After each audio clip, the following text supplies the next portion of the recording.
I don't think the actual Titanic has this many books or even a library at all. This is something unique to this ship. Also this, look at this thing. Didn't get that ending as well, even though that is not the true end. It seems to be a lot of story.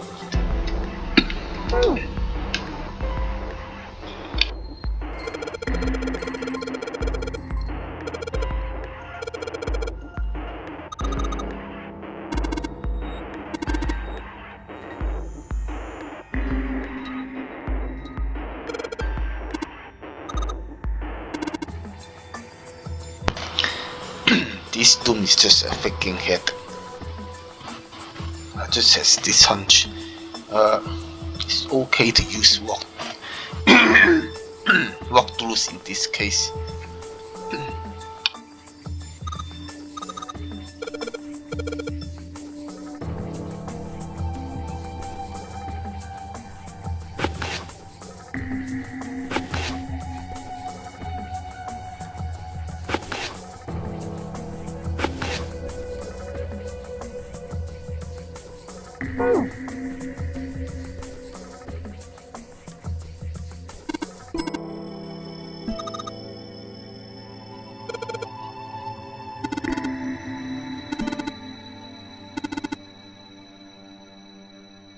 These are freaking some real shit that these books are talking about.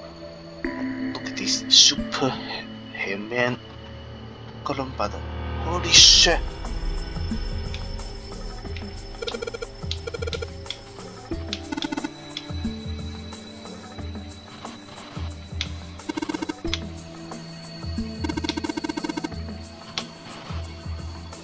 How the heck would that put someone to sleep like that? It's interesting.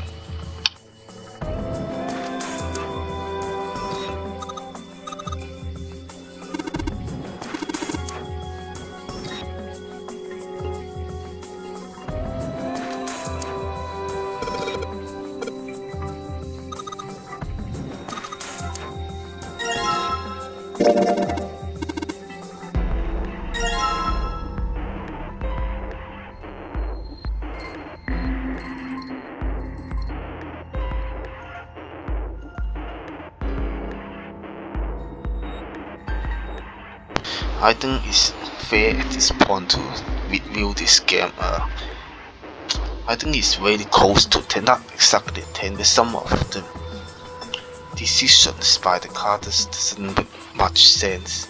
But overall, it's a very good game. Not as good as the first Danganronpa. It's very good.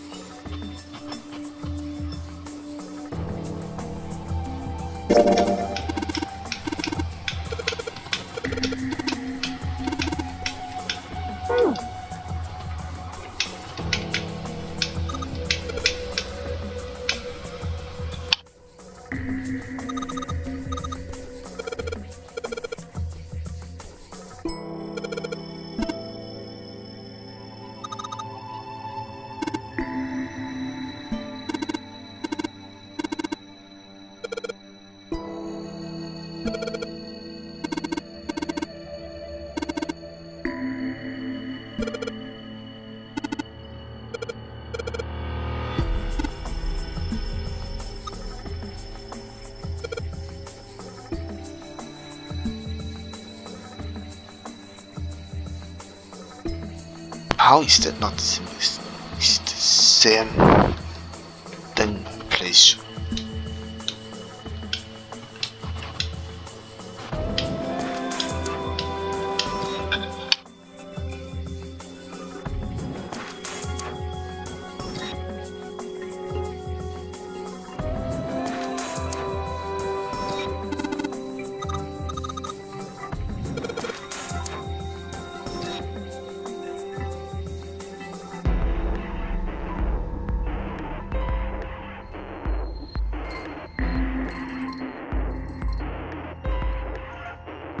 This place is freaking huge. So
earlier there was telepathy that tells Junpei what number to enter. Wonder who is talking to you. Could be himself or another character.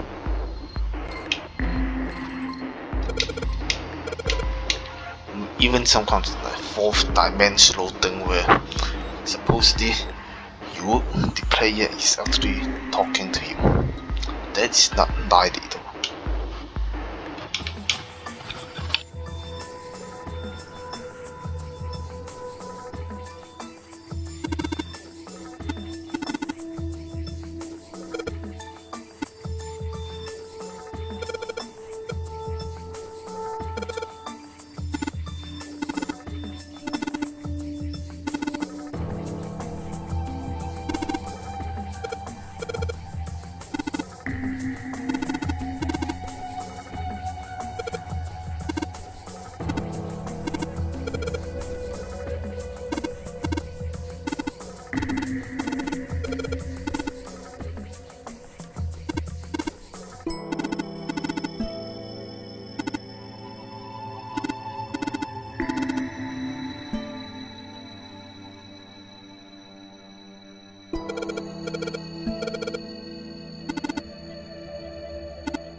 Makes sense.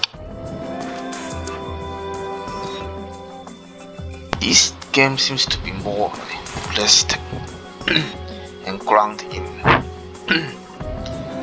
science.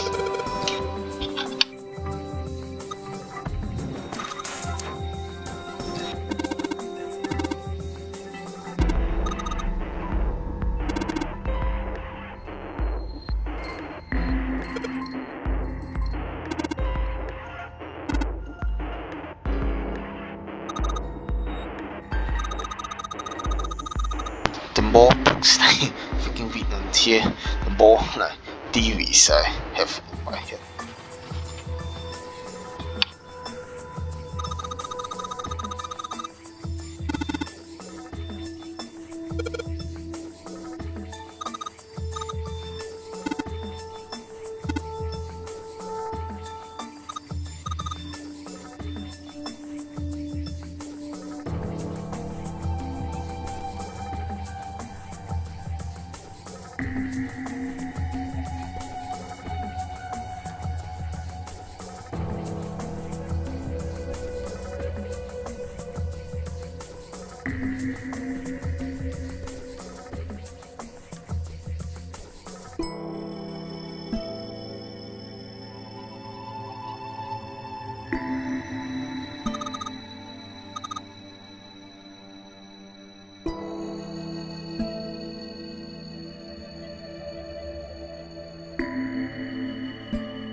think just this dome will take like freaking more than 2 hours, and they only have like freaking like 10 minutes, half an hour.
Sheldrake 5?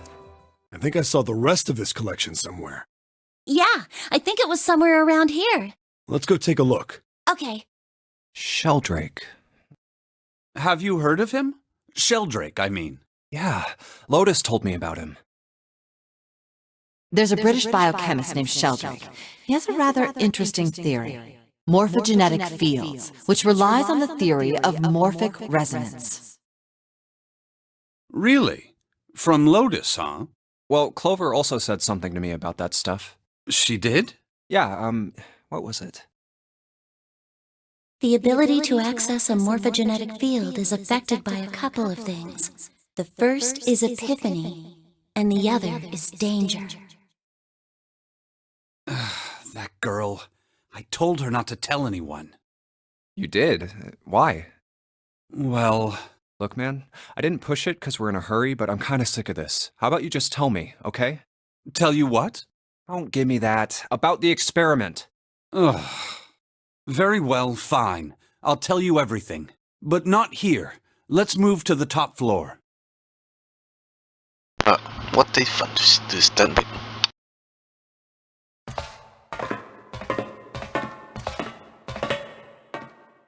I suppose I might as well start by telling you why I kept quiet, and why I made sure Clover did as well. To be honest, the explanation is quite simple. Zero told me not to. I had little choice.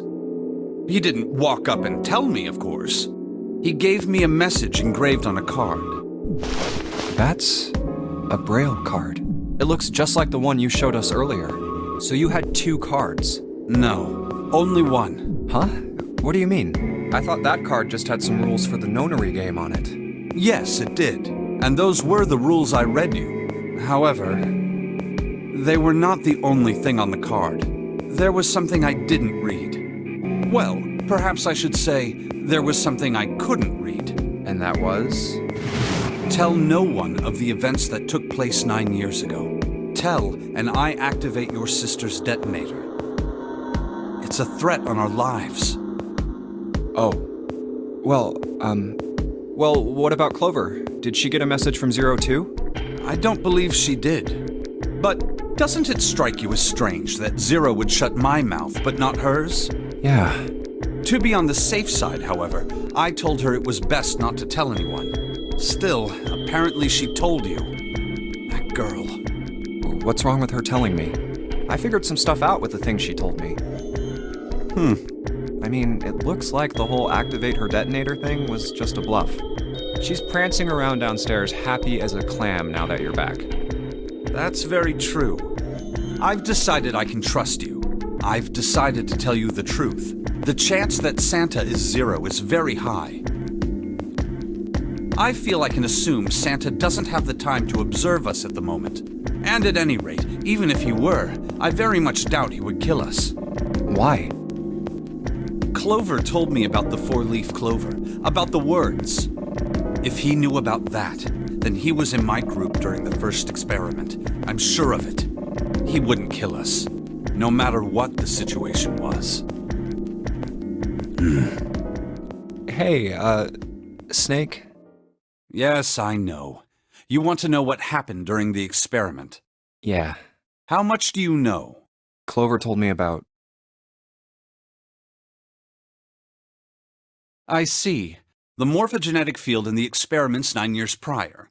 How the experiments had taken place simultaneously at 2 locations, one being the ship and the other being a building in Nevada.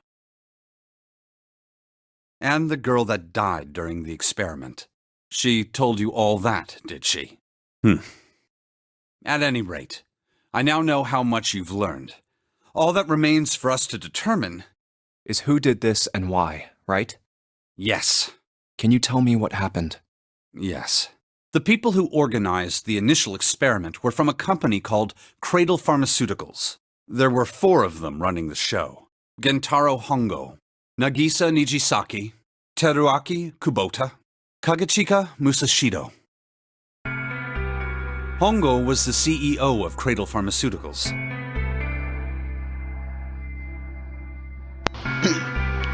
That's ace. Nijisaki was his right-hand man and did the lion's share of the planning. Kubota led the company's research and development division. Musashido was their majority stockholder.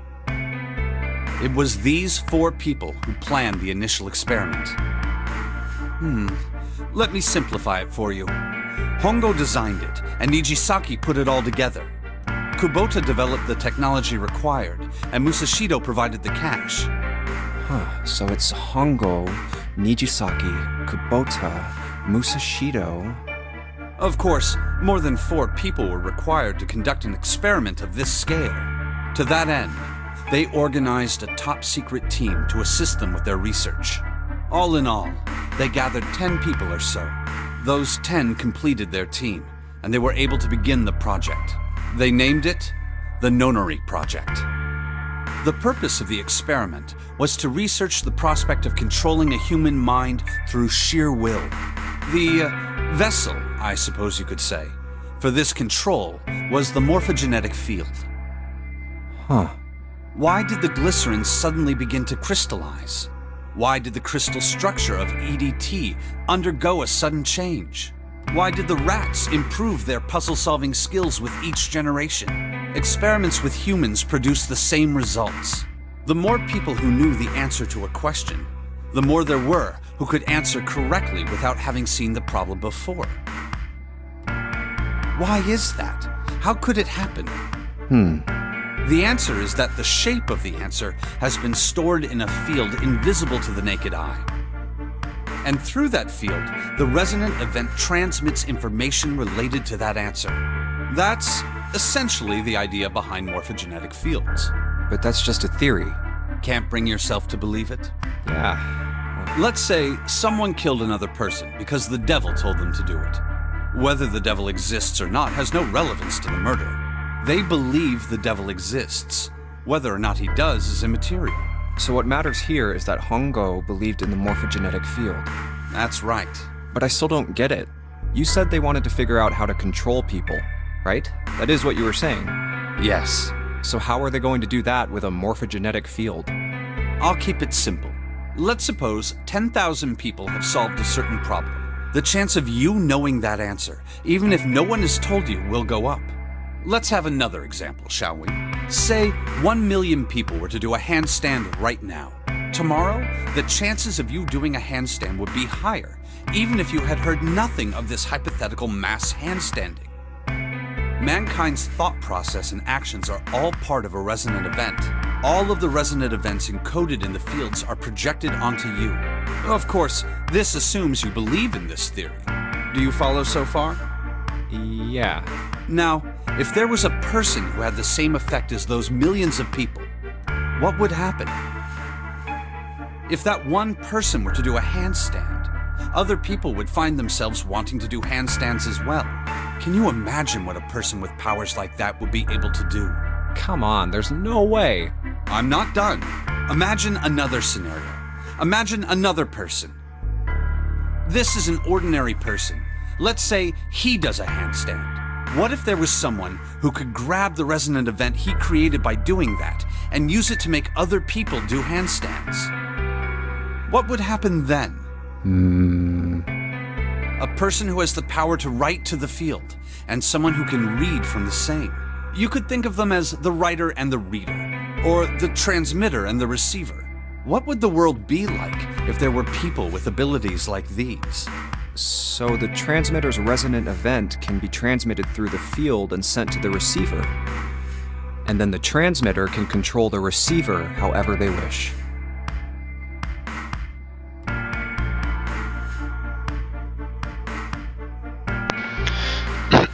This is some freaking sci-fi shit. But I don't think this is realistic. They're getting more and more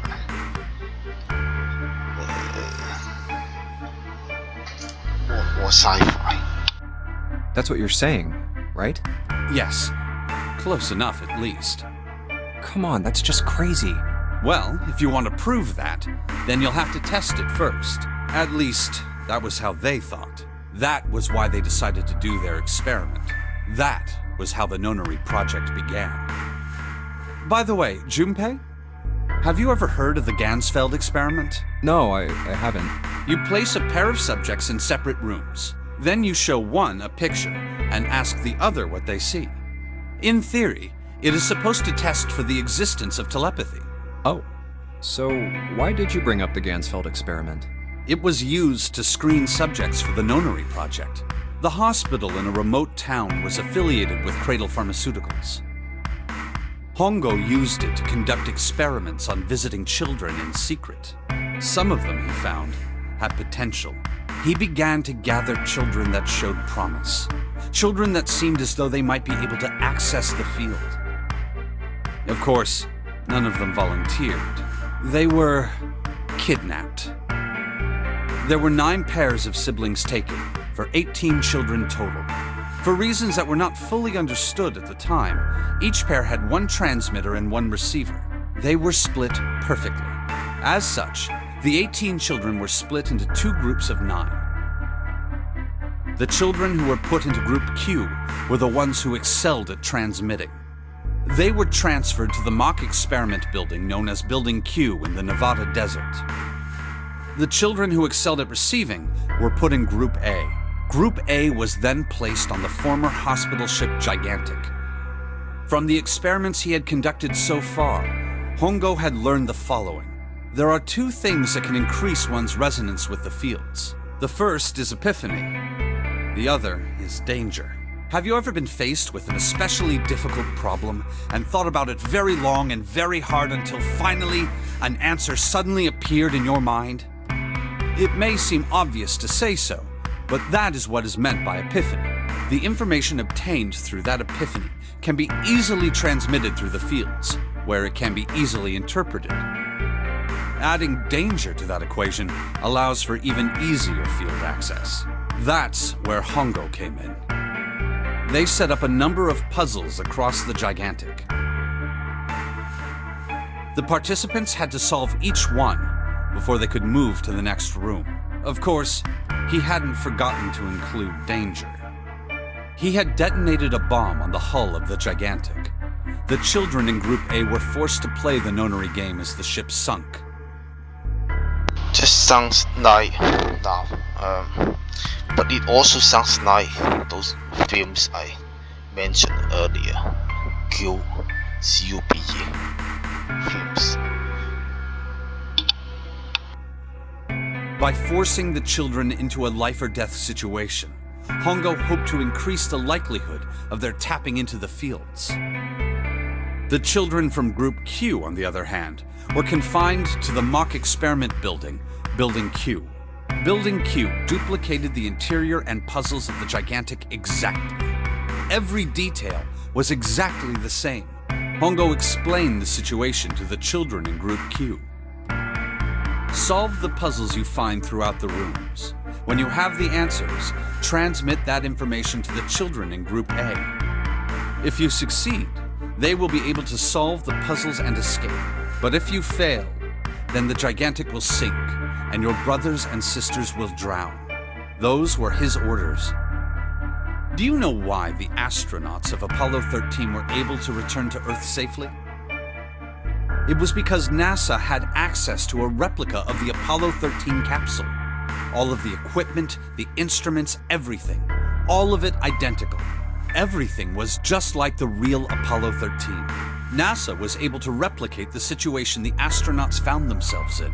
By putting themselves in the same situation, they attempted to solve the problems the astronauts were dealing with.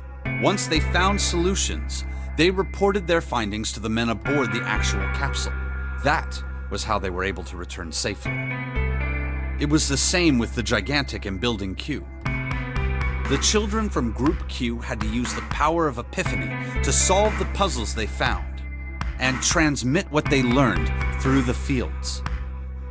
The children in Group A, however, they had to access the fields to learn how they might advance to the next stage. That is the simplest explanation I can manage. Huh. Hey, Junpei, Snake! How much longer are you two gonna sit around on those bony asses? Get down here already! This always happens. Someone always interrupts. He's right. Let's go, shall we? We don't have much time. We need to get out of here and soon. Hold it. There's one more thing I want to ask you. Hmm? Are you sure that there were 18 kids? Why? Well, I thought it was only 16. Oh, yes. That was what they said on the news, wasn't it? Yes, I have no doubt that 18 children were abducted and used in Hongo's experiment. After all, you couldn't exactly play a nonary game with any less, could you? Well, yeah, but are you saying that the news got it wrong? Yes, I am. There were 2 more children. However, they had no relatives that I'm aware of. I imagine no one filed a police report when they went missing. They were brother and sister, like Clover and I. The brother's name was Aoi. The sister's name was... Her name was Akane. That was the girl who died.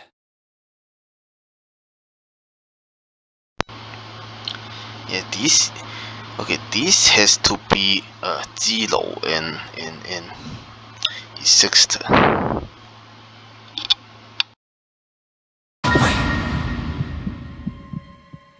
Akane Kurashiki died 9 years ago? Then, who is June? What the fuck?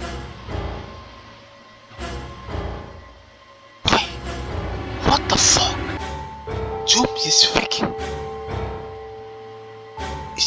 06. Holy shit.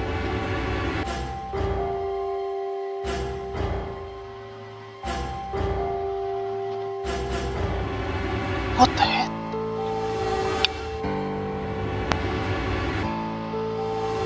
I like where this part is going. No. It's impossible. It can't be true. Akane isn't that uncommon of a name. If Snake had known her last name, that's a different matter entirely. So they share a name. A lot of other people do too. It doesn't mean anything. It was someone else. Of course it was. It has to be. Is something wrong, Junpei? Your breathing sounds strange. Oh, no, it's nothing. I'm fine. Let's get back down there, all right? I couldn't do it. Why didn't I ask? What's her last name? I just couldn't get the words to come out. Yeah, he should have asked. This is gonna cause confusion. I think. Oh shit, it's the same chick, but holy shit, how the heck is it like what this weird shit? There's some freaking disturbing shit.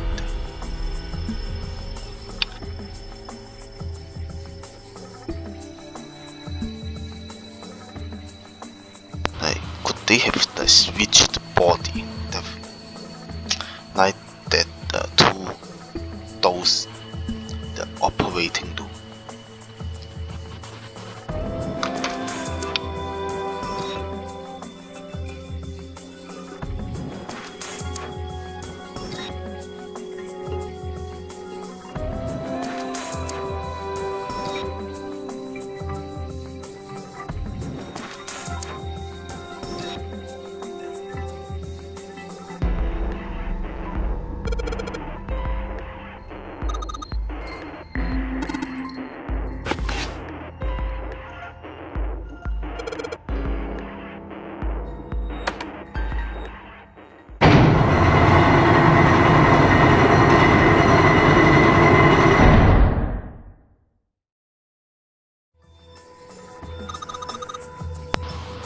That was an insane trapdoor, hidden door.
It is easy.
All right, this is the next. Ugh, the door! Did that just close on its own? Don't tell me we can't go back. I don't know. Let's see. Damn it. It looks like it locks automatically. Is there any other way out? Well, there's another door over on the right. There's a card reader next to it. It's got a red light on it, though, so I'm pretty sure it's locked, too. But there is a card reader, right? Yeah. Then perhaps if we find a key card, we could open the door and leave? Well, yeah, that might work, but... Hey! Wait a minute! Are you saying we're gonna have to search through this room for one little card? Oh, man.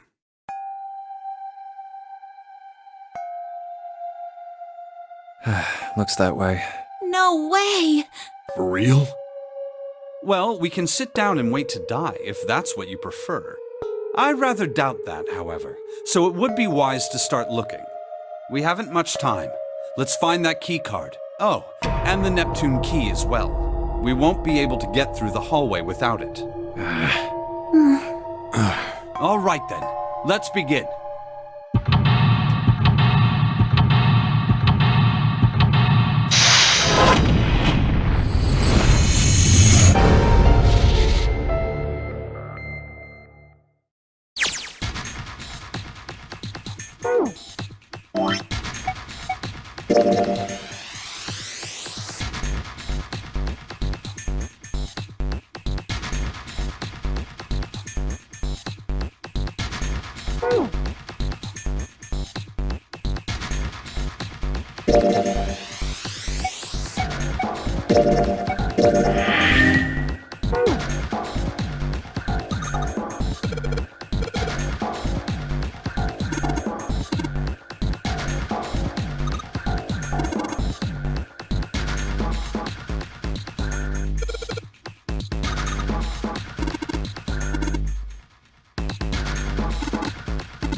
Dead bodies musnadi. What?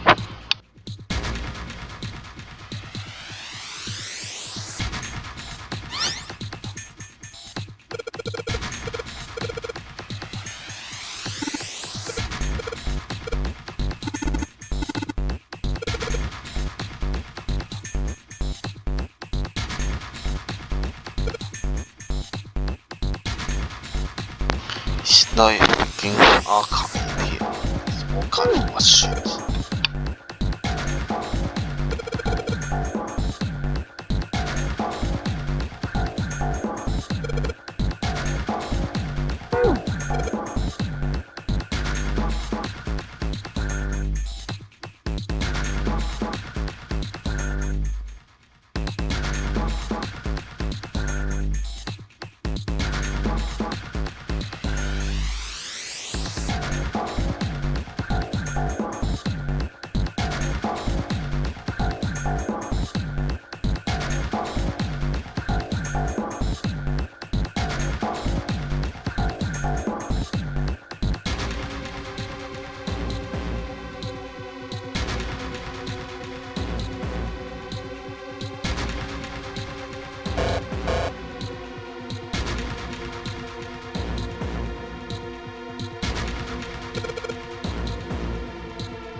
The freaking cheat is indeed Bombi.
It's a freaking head on the ground. It's not there. Two.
A picture? What the? Holy shit. Now from this picture you can definitely see that it is Ace there.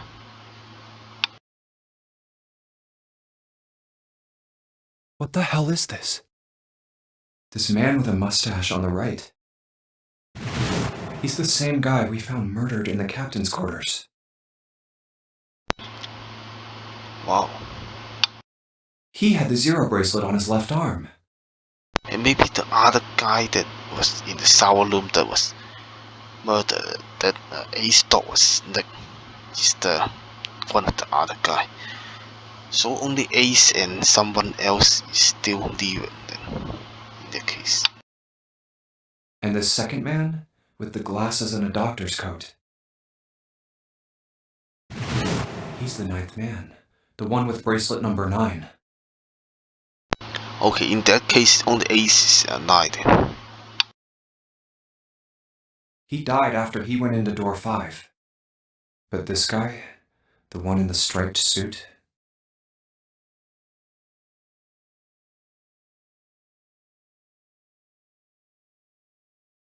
oh man, that's Ace. Yeah, I guess it is. No doubt about it. But what does it mean? What is Ace doing in this picture? Not only Ace, the ninth man and Cap too. And they look happy, like they knew each other well. Why? How? How in the world are these 4 men connected? You say Ace is in that picture? Yeah, it doesn't look like it was taken recently though. Ace, the ninth man, and Cap all look about 10 years younger. Ah, so the ninth man and the man you found murdered in the captain's quarters are also in the picture? Yeah. Is there anyone else? Or are there only 3 people in the picture? I'm afraid I can't see it. No, there's one more guy. He's got kinda long hair, he looks smart but a little cold.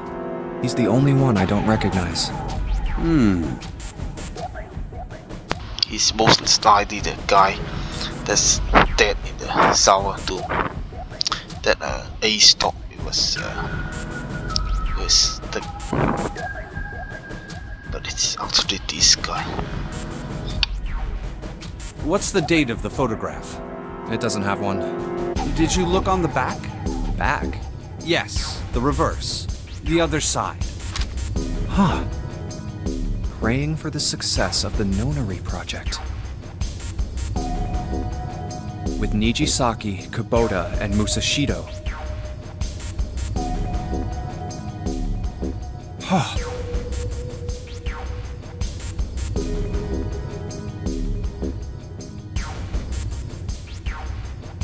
Then the 4 men in this picture were the organizers of the Nonary game 9 years ago. That means Ace, the ninth man, and Cap were all responsible for making it happen.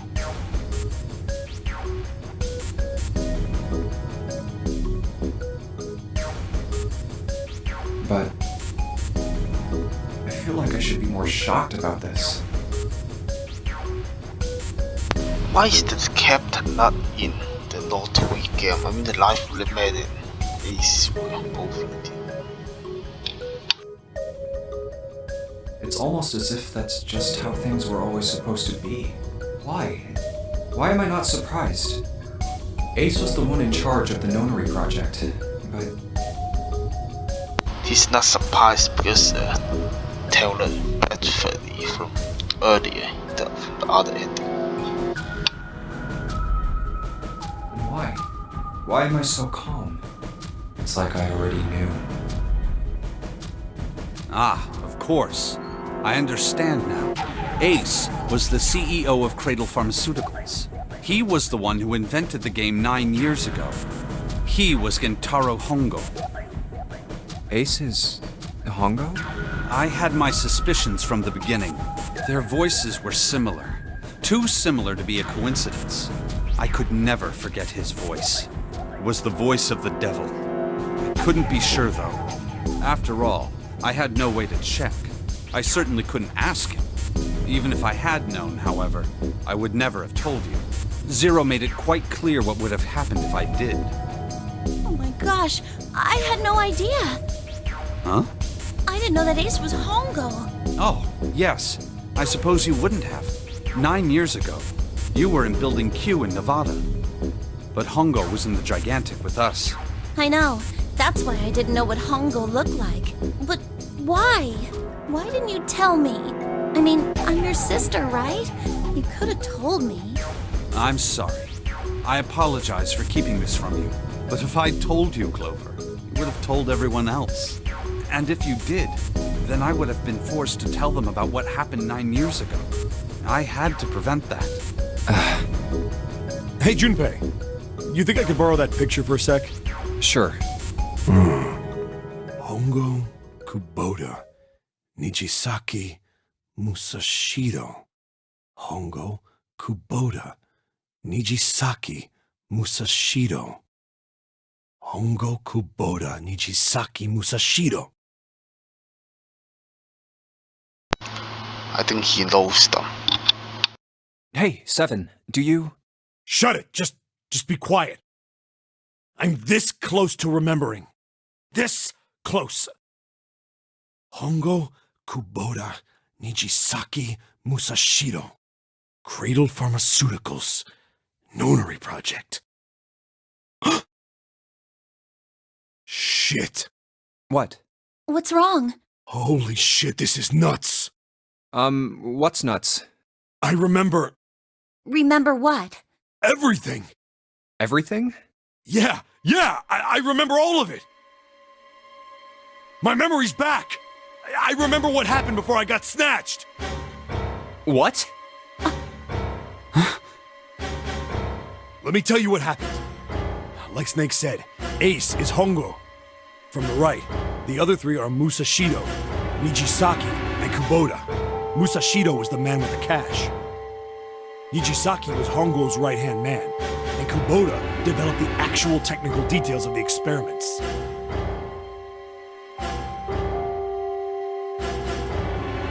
How do you know all this? Come on, man, I told you, I finally got my memory back. No, that's not what I mean. I'm trying to ask you why you knew all this stuff in the first place, before you forgot it. You really want to know? Of course. Me too. This is gonna take a while. Hell, it'll probably take me a good 3 days to tell you everything. Well, we don't have 3 days. Just give us the short version, alright? Short version, huh? Alright, fine. I'll give it a shot. No promises, though. I'm a detective. It's a little awkward to say this about myself, but you could probably consider me a lone wolf type. I hold to my own code, because I think doing what's right is more important than doing what you're told. That's why I followed my gut that night. A slim lead brought me to the wharf. It was 9 years ago. The wharf had been cold as fuck, and I could barely see squat. I was investigating a mess of kidnappings, all of them children. It all had one thing in common. A history of visits to one particular hospital. A hospital under the management of Cradle Pharmaceuticals. And my investigation had turned up evidence that Cradle had been involved in the kidnappings. After a little sweet-talking, I managed to finally get a real lead from someone inside Cradle.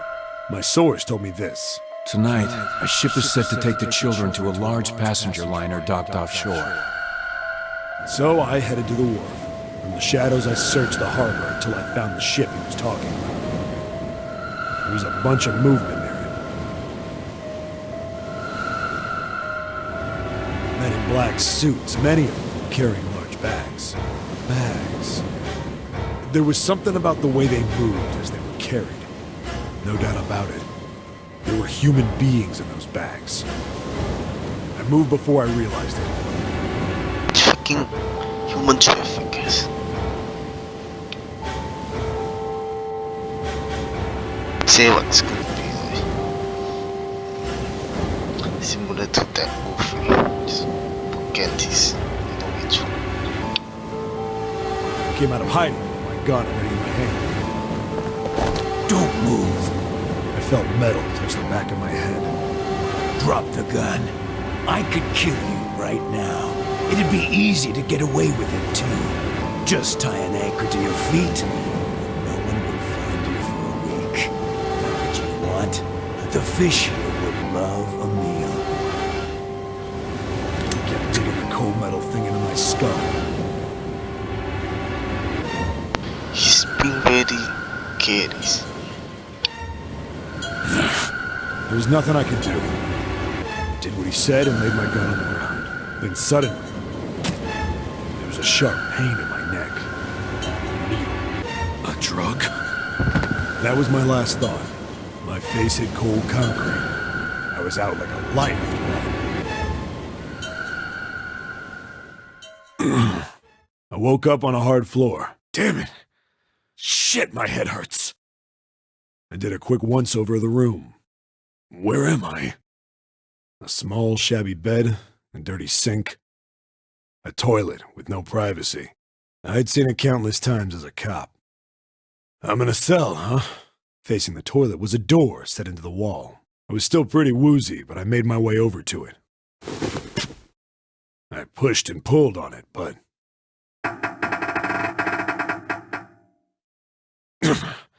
it won't open. Not like I expected much else. Would be dumb enough to put me in a cell and leave it unlocked. Threw myself against the door a few times, but it wouldn't budge. I knew it. I gave up and made my way back to the bed, and sat down.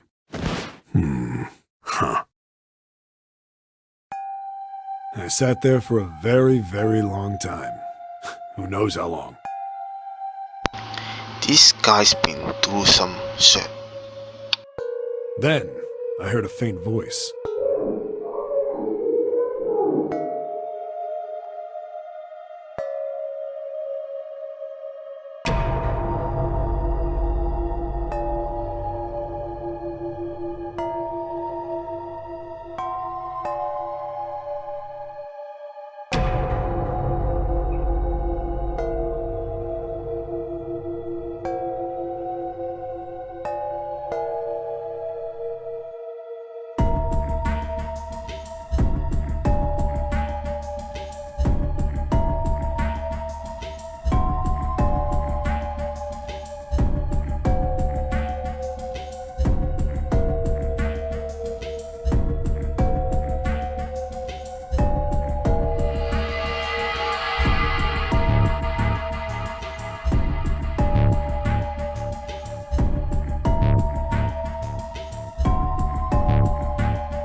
Some realistic sound effects. I thought for sure that someone outside my room was telling me that the breakfast buffet has started.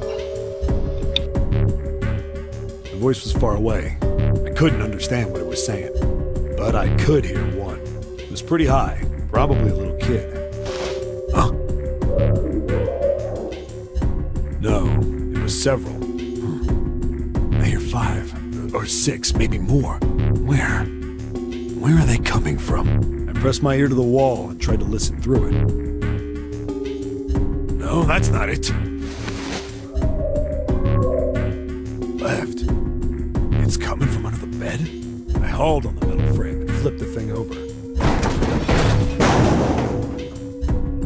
And there it was. The bed had hidden an air vent under it. The hole in the wall was covered by a metal grate.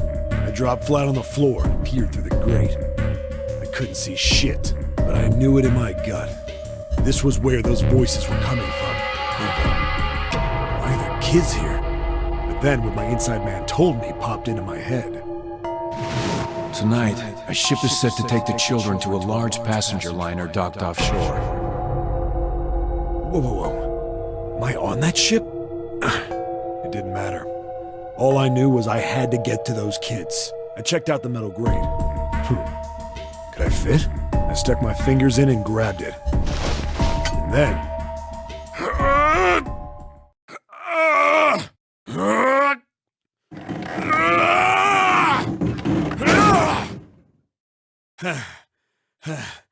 Yeah! How do you like that, you son of a bitch? I finally got the damn thing off. Sweat was dripping down my face, so I wiped it off and crawled inside. The first bit or so was tight. I had a wriggle on my belly. It wind up eventually, and there was space for me to crawl along on my hands and knees. I went from crawling like a worm in dirt to skittering like a bug. Couldn't say it was much better, but I'd take what I could get. And when I'd been in the thing long enough to start wondering where it'd take me, a massive sound nearly scared the piss out of me. It was like a heavy metal door had just been slammed shut. Then there was a voice.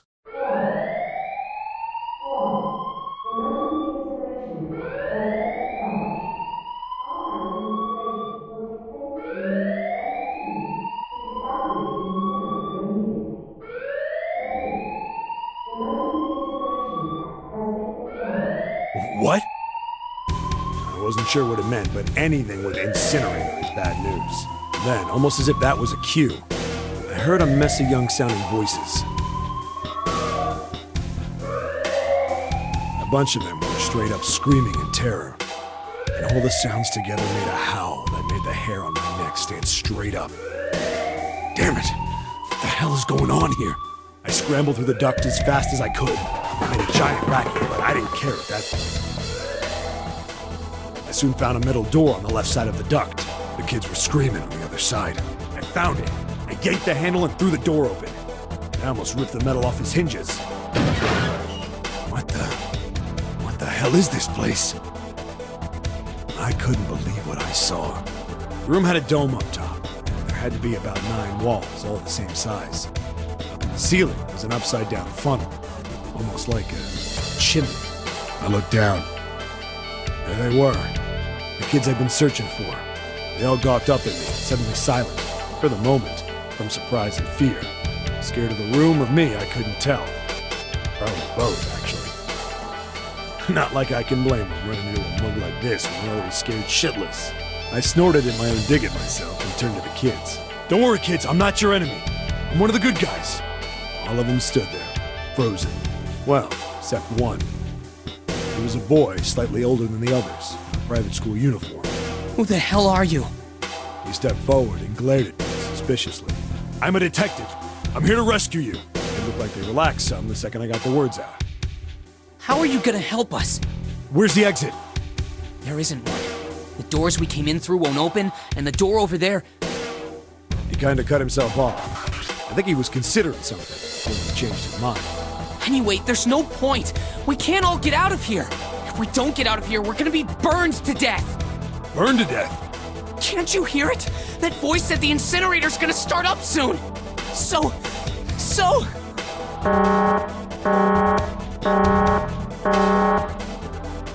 The voice spoke again. Incineration will begin in 15 minutes. They only had 15 minutes. I looked back down at the kids. Looks like a good 20 or 30 feet to the floor. No way I could pull them up. Too big of a distance for any of us to reach. What the hell was I gonna do? But then I got an idea. Wait right there! I'm gonna be right back! What? Where is he going? Are you just gonna leave us here? They just got frightened again. I'm not the best at that kind of thing, but I tried to reassure them with a smile. Don't worry, alright? I'll be back, I promise. So just stay calm and wait right there. Got it? I didn't wait to hear them respond. There wasn't time. I had to hurry. Well, as fast as I could on his hands and knees. Didn't take me long to get back to my cell. Still no way out of there, but I had a plan. I needed something from the room. When I got it, I dove back into the hole and took off towards the incinerator. Then... Sorry to keep you waiting, guys. I tipped out the doorway and dropped down the rope I brought with me. Back in the cell, I'd torn the bed sheets into strips and tied them together to make a rope. Sloppy, but it got the job done. All right, just tie that around yourself, okay? I'll pull you up one at a time. Right! Huh. Wait a sec. Something was off. There were more of you before. Where'd the rest of you go? The boy in the uniform answered. I let them go on ahead. We opened the number 9 door and they left. What? You're telling me you opened that door? That's what I said! Then what the hell are you doing here? We couldn't go with them. Why not? Look, the only people who can go through the numbered door... He was in the middle of explaining.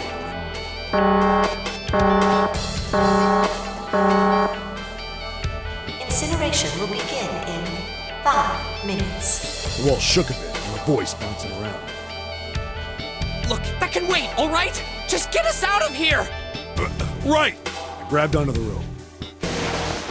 First one I pulled on was a girl with a ponytail. Next was a girl with a red necktie. A boy in a jacket came after.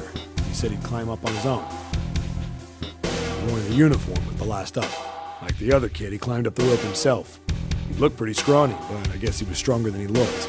He moved fast, but when he was almost to me, we heard some knocking. Everyone looked at the door. It had a thick, square window set into it.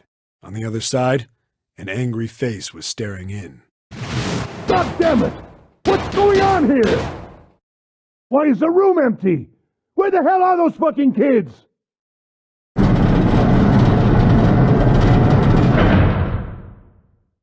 The door opened, and a man stepped in looking half mad with fury. I recognized his face. I saw him many times in photos during my investigation. The man's name was Gintaro Hongo, the CEO of Cradle Pharmaceuticals. Hongo saw the boy hanging from the rope. Yeah! It was like he was an animal. He lunged for the rope. Hurry! I know! The boy in the uniform booked it up the rope. You son of a bitch! Get back here, you little shit! 15 feet. 10. The second I could reach the kid, I grabbed him. I hauled him up and tossed him into the duct behind me. No! No! Hongo had lost it. His face didn't even look human. It was like the bastard pulled off his fake face. It was really a terrifying devil or some kind of damn monster. I quickly reeled in the rope, leaving a furious Hongo yelling at me from the floor. You fucking bastard! You won't get away with this! How dare you compromise this experiment! Experiment? What experiment?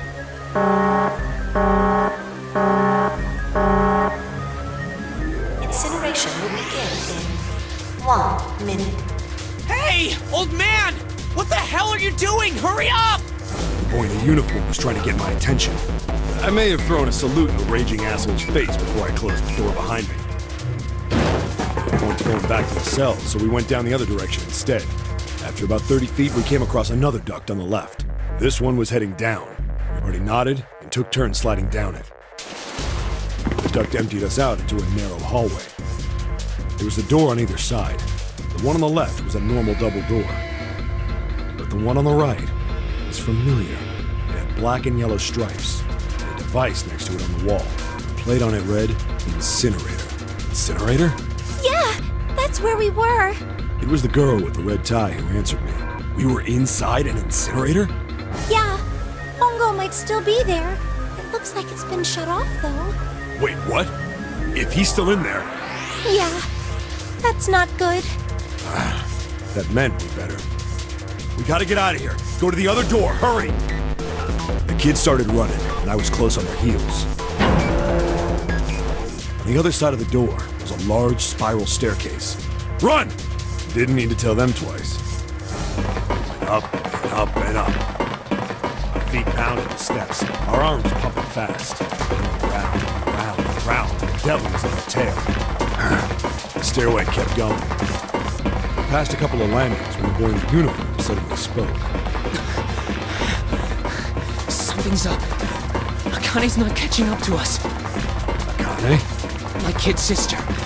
The girl with the red necktie. Akane. That's strange. I didn't remember seeing that name in the must have missing kids. Hey! Akane! He kept his hands around his mouth and yelled. Maybe we outran her. Wearing the uniform skidded to a stop. I stopped too. So did the other two kids. When did we do that? Well, we passed a couple big rooms on the way here. Maybe she took a rest in one of them? No, that's impossible. Sorry, Grandpa. You keep going. I gotta go look for her downstairs. He turned to go. Hey, kid, wait! God damn it, I said wait! I don't think the kid even heard me. Fuck! I spun around to the boy in the jacket and the girl with the ponytail. I'm going after him. You two keep going, all right? You got it? The girl nodded and ran up the stairs. The boy. I'm going with you. I didn't have time to argue. I just nodded and took off down the stairs. I could hear him following me. We ran all the way to the bottom floor, calling for her. Akane was nowhere to be found. God damn it, where the hell did she go? I could tell the kid was frustrated. And then suddenly... Help me! Somebody help me! We heard a girl's voice. Akane! The boy in the uniform threw open the door and leapt into the hallway by the incinerator. We rushed in after him. I couldn't for the life of me believe what we were seeing. That bastard Hongo had Akane by the arm and was forcing her into the incinerator. How the heck did that happen? Come on, goddammit, move! No, I don't want to! Let me go, please! Let go of me! She planted her feet squarely on the floor and was struggling to get away. But Hongo was bigger and stronger. She wasn't gonna win. Akane! Her brother roared with anger and charged toward Hongo. Help me! Ah! You're too late, idiot! Hongo lifted Akane bodily into the air and threw her, still fighting him, into the incinerator. Ah! Before we could even blink, Hongo had leapt through the door after her. We saw him land inside.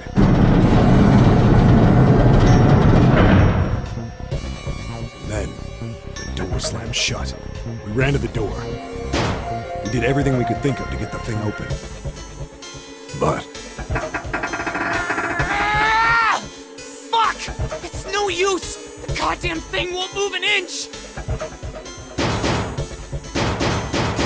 he started slamming his fists against the door. He was close to shattering his knuckles with how hard he pounded on it. Akane! Akane! Are you okay? Oh, please, Lord. But like, how the heck? Like, You came back! Her voice was muffled, but all of us could hear the sheer terror in it. What should I do? I think I'm trapped in here! Where's Hongo? He went out the other door! What? Warning. Warning. Emergency incineration command has been acknowledged. Automatic incineration will take place in 18 minutes. Please evacuate the incinerator immediately. Repeat. Emergency incineration command has been acknowledged. Are you fucking kidding me? It's the same damn thing! Are you there? Yeah, we're here. Just hang on, alright? We're gonna figure out a way to save you. His words would have seemed like a sick joke to her if she'd been able to see how white and bloodless his face was right then.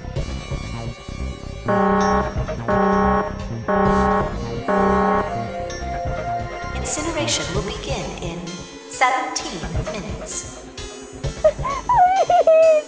Please help me! I'm really scared! I don't want to die! I don't want to die! I don't want to die! It's gonna be alright. I'll figure something out. I promise. I promise, okay? You hear me? I promise! It was torture listening to her sobbing on the other side of the door. Her brother was nearly crying himself. He could only stand there, fists clenched so tight his knuckles were white.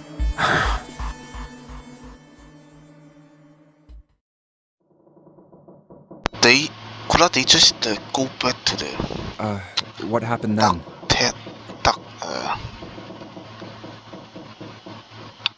Come on, man. Put yourself in my shoes. It doesn't end good. You think I want to remember that? Then... Yeah. Shit.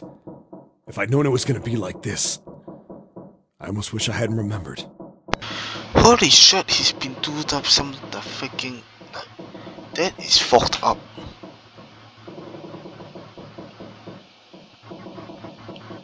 Holy shit.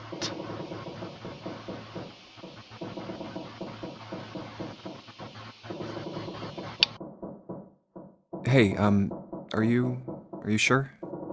Huh? Look, I don't want to ask this either, but there's something I don't get.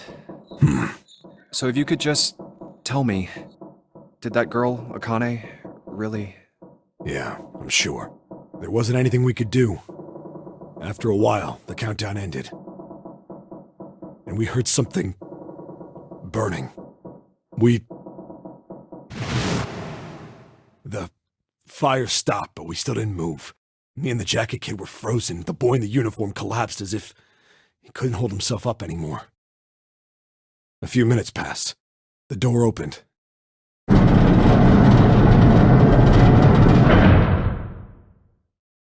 The boy in the uniform tripped over his own feet running in. We followed, too numb to speak. The air in the incinerator was hot. Every breath made my lungs feel like they were on fire. It was like standing on hot asphalt. The air was wavering and... Yeah, this shit would traumatize someone. Holy shit.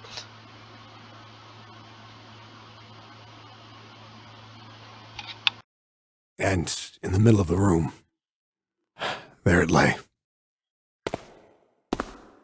The kid's legs were shaking so bad, I don't know how he managed to walk. I couldn't see his face, but his body somehow looked empty. Finally, he reached it. He fell to his knees as his legs gave out on him. And then...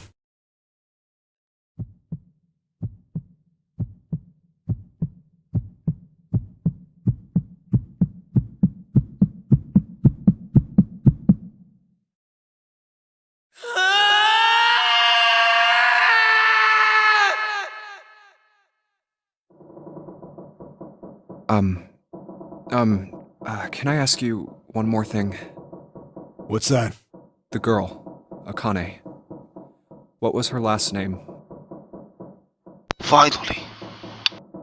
What does it matter to you? Just tell me, okay? Please? Kurashiki. Her name was Akane Kurashiki. Okay, this is now getting to like horror. This freaking game is a horror, a psychological horror. It's more like horror than actual horror games. Like, holy shit. The horror games just like do like jump scares, but this one is holy shit. Shouldn't what exactly is jump then? Isn't it? So ghosts. It's so thick. This thing is just like holy shit.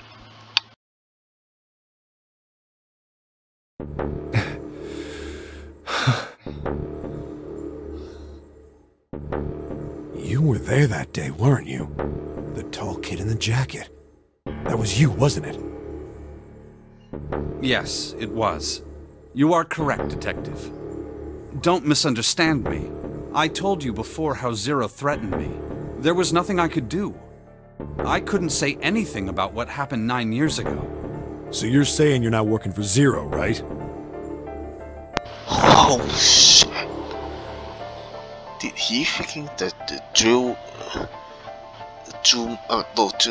can lead to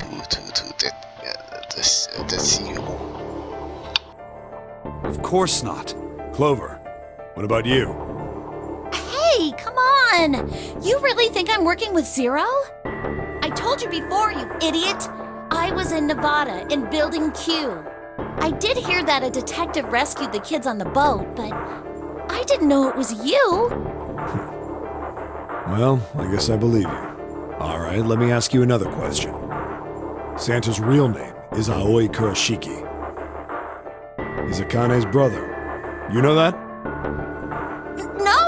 No, I didn't. Did you? Well, yes. I know Aoi Kurashiki was her brother, but I didn't know he was Santa. At least not from the beginning. 9 years ago, he was in the middle of puberty. His voice is entirely different now. I'm ashamed to say that even my exceptional hearing wasn't able to make that connection. As such, I had no reason to think Santa was Aoi. When did you figure it out? Clover told me that Santa might have been one of the subjects of the initial experiment. It was only a short while ago, while we were leaving the library. When she told me that, I had a feeling. Santa is Aoi? Akane Kurashiki, June's brother? There's still a lot we don't know. I mean, like a lot. But there is one thing I think we can say we know. What's that? The body we found in the shower room. It had to be Nijisaki, dressed up to look like Snake. What? Come on, man, what kind of detective are you? You didn't figure that out already? Hey, go easy on me, man. I just got my memory back, alright? Cut me some slack. Recording. So all the other traffickers are already dead. But see, that leaves just Ace.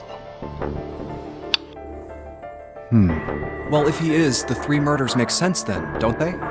Yeah, that's right. Murder. Kubota blew himself up, but that was murder too. So why did these murders take place? If Junpei is correct, and the body in the shower room was Nijisaki's, that means all of the people who were murdered were involved with the creation of the Nonori project. Kubota, the person who conducted the actual experiments. Nijisaki, Hongo's assistant. Musashido, the man who financed the project. You mean this was all just revenge? Santa is Zero. He's getting revenge for the death of his sister. That's why he killed them. No, I don't think Santa actually murdered anyone. If I'm right, then it's not hard to figure out who the next victim's gonna be, is it? I'm pretty sure I don't have to tell you. He's freaking Ace. Yes. Yep. Right. The next target will be Gentaro Hongo. The person who planned the Nonori project. In other words, Ace. What? Whoa, what the hell's going on here? Did the freaking tie? I'm playing this while I was freaking 2 hours now. So it actually doesn't make sense that they have this much time because they certainly can't figure out the puzzles that first ties up. It must be 6 a.m. Our time is up. Shit! Come on, we need to get out of here. How? I'm betting this sucker opens the exit. Come on, let's go.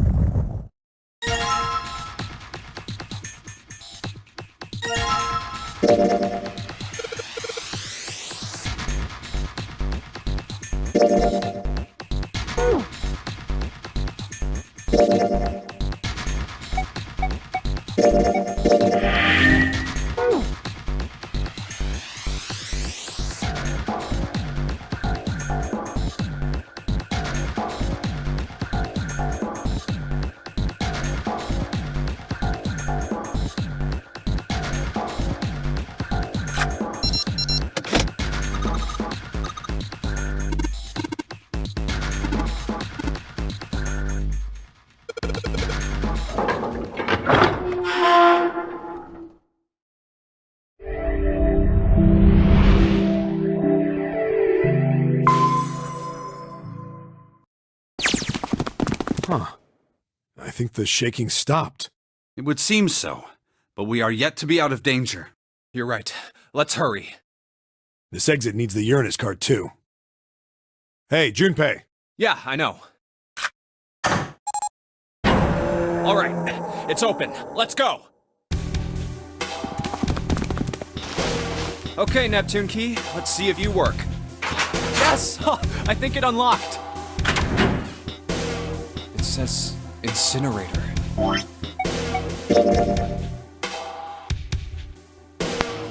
There's still a lot of stuff. The 5 freaking sets here.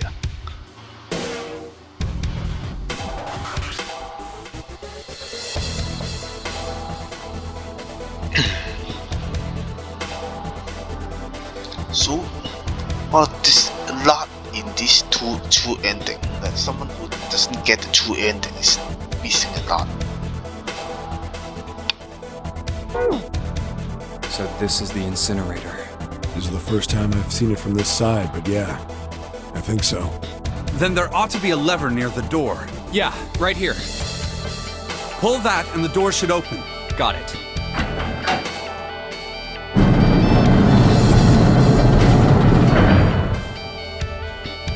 Let's go.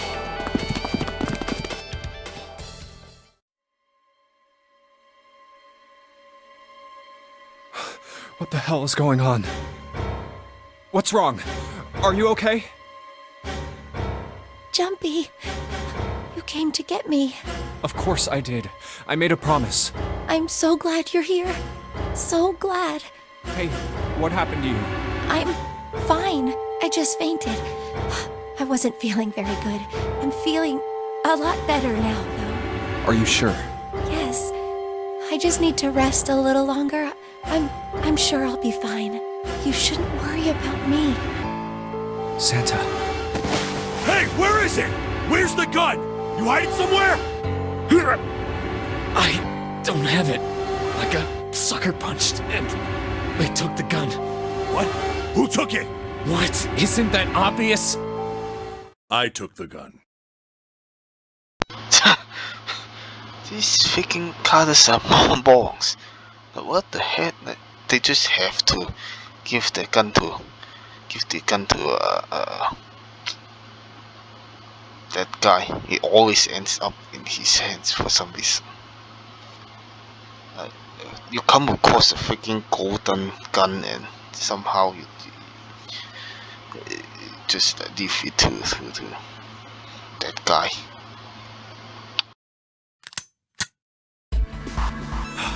Ace. Just what the hell do you think you're doing, Ace? Or maybe I ought to say Gentaro Hongo, CEO of Cradle Pharmaceuticals?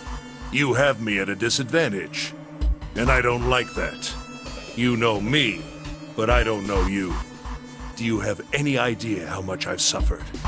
Can you even begin to understand my pain? The pain of prosopagnosia, right? Another irritating insect. And how do you know that? Good question. No matter. If you don't want to answer, it makes no difference to me. This is a waste of time anyway. It's time for me to go.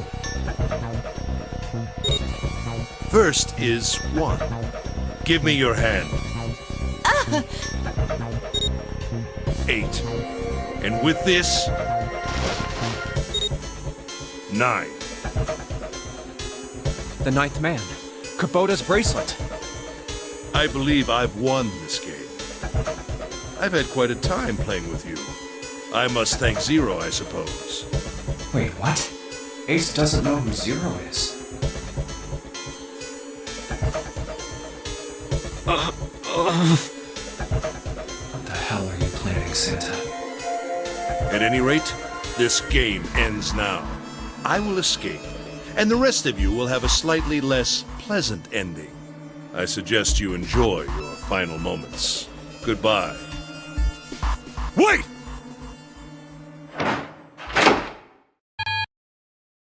What? Why isn't it opening? One more time. Now open!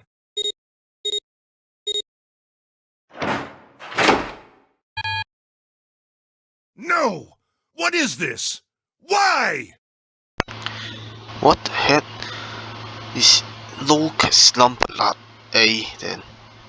This game is just some kind of fuckery. The digital route should be 9! It has to be 9! Then why? Why isn't it opening? Now!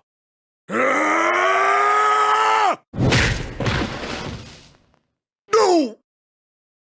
Ugh. Oh, that was close. Too close. Thank you, VII. Don't mention it. Just one punch ain't enough for this piece of shit.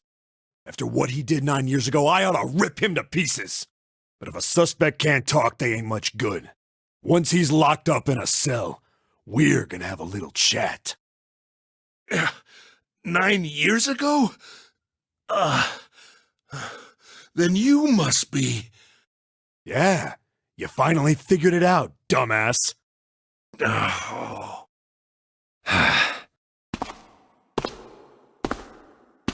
Ace, you killed Kubota, Nijisaki, and Musashido, didn't you?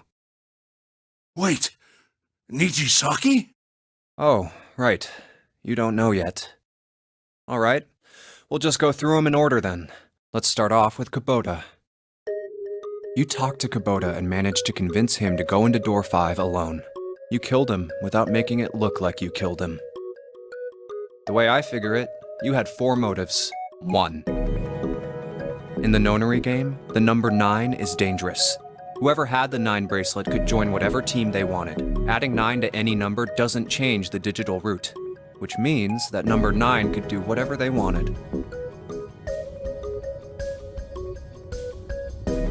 You wanted to remove that threat as soon as possible. 2. You wanted the number 9 bracelet for yourself, so that you could make use of its power. In fact, you did use it in the murder of Nijisaki. 3. Even if his number hadn't been 9, Kubota was a problem. He knew your past. He knew what had happened 9 years before. Oh, Ace still thought that he killed Stick, not did Bookski. You needed to silence him before he told anyone. 4. But last, and perhaps the most disturbing, you used Kubota as a test. You wanted to know how serious this nonary game was. Was it truly life or death, or simply a harmless prank? Yeah, this is tailored perfectly again. You convinced him to break the rules so you could see what would happen. That was why you killed Kubota. But he was only the first. Next was Nijisaki. While everyone was off looking for the missing parts for the Reds, you ran into Nijisaki near the big hospital room. However, because of your prosopagnosia, you didn't realize he was Nijisaki.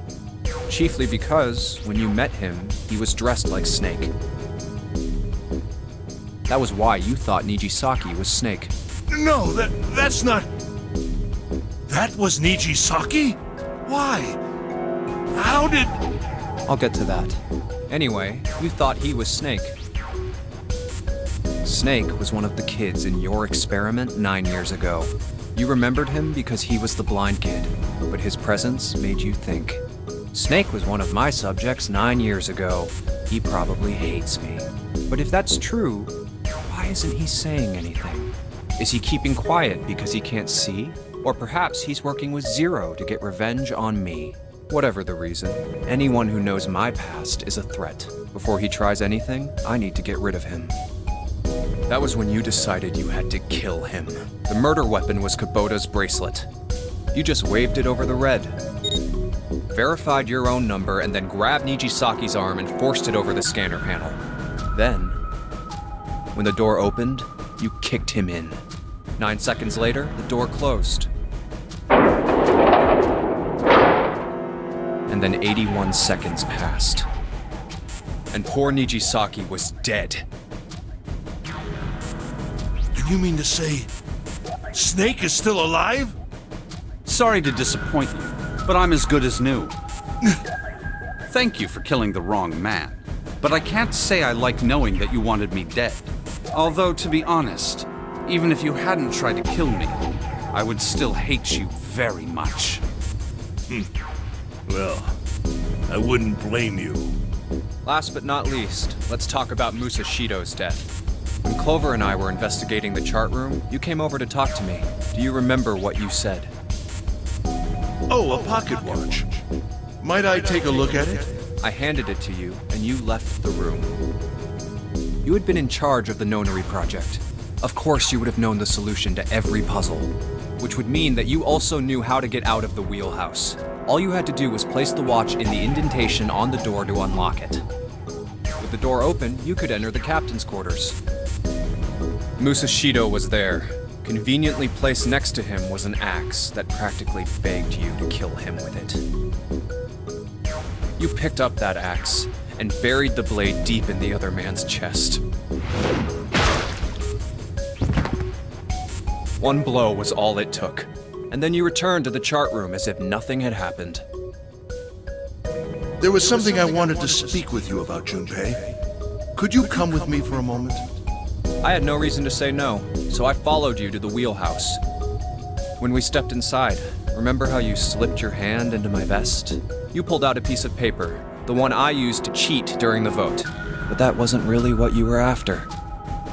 Your true purpose had been to slip the watch into my pocket. It wasn't a very good plan. Had way too many holes, and someone saying the wrong thing could have brought it all down around you. You must have been desperate.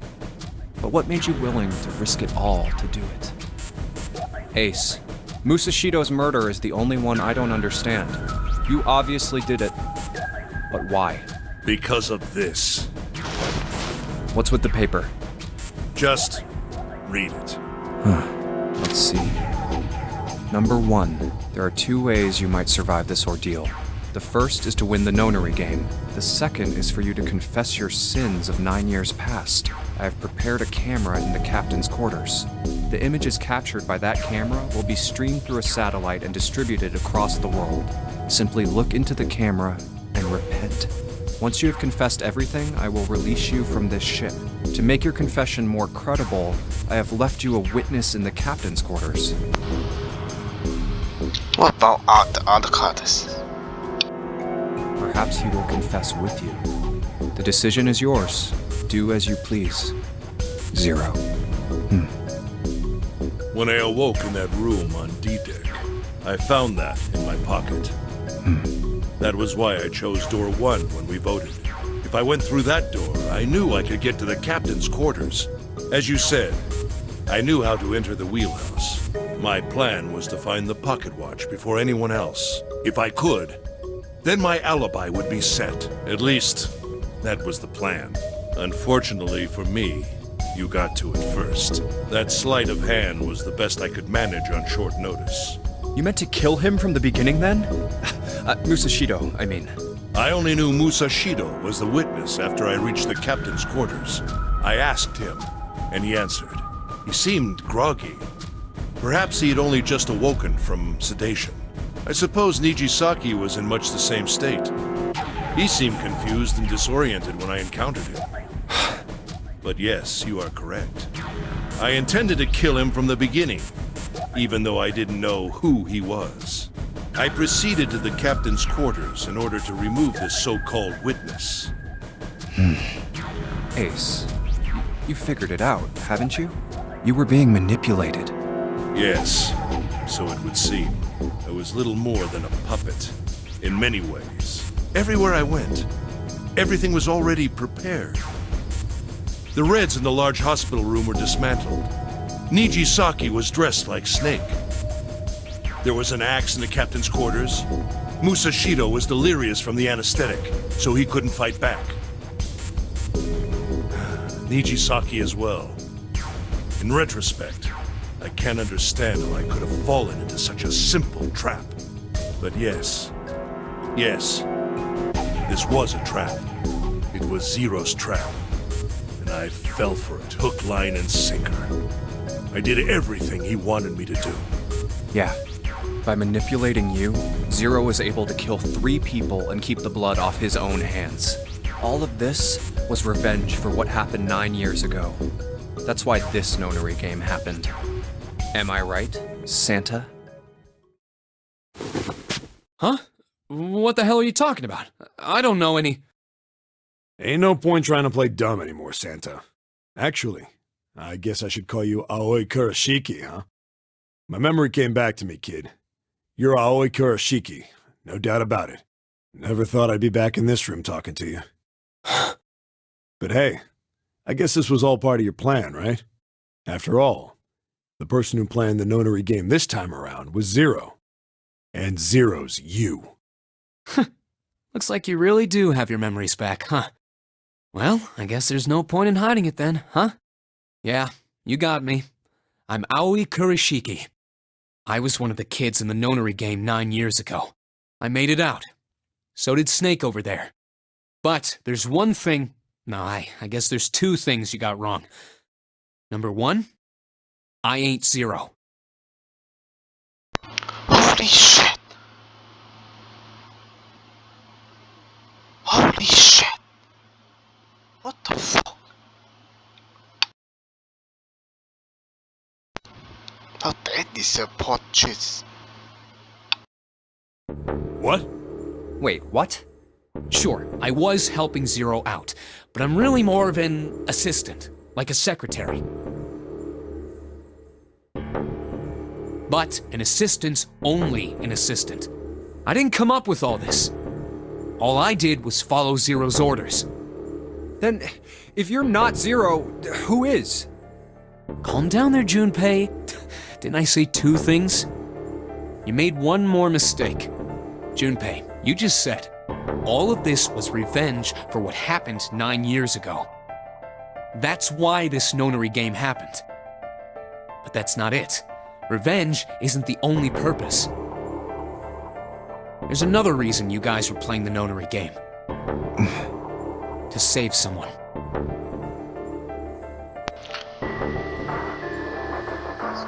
Speaking calmly. Save someone? Right. You were brought here to help my sister, to save Akane. What the hell are you talking about? What the fucking... This is some fucking distinction. How amazing. Akane Kurishiki died 9 years ago in this room. I was there. I saw... What? What the hell? Where is she? Where's Akane Kurishiki? Ugh! Oh, my head! My head, it feels like it's gonna pop. VII! What the hell is going on? I don't know. I just... Oh! I swear to God, my head feels like it's about to explode! What was the Nonary Project? I'm sure you know already, but I'll tell you one more time. It was a project designed to test a particular phenomenon. And what was that phenomenon? For two organisms to communicate with one another in the absence of physical contact. The morphogenetic field theory. Could human beings use these invisible fields to exchange information? That was what this experiment was conducted to determine. There were two separate locations. One was the Gigantic, and the other was a building in Nevada called Building Q. The 9 children trapped in Building Q were faced with numerous puzzles, copies of identical ones on the Gigantic.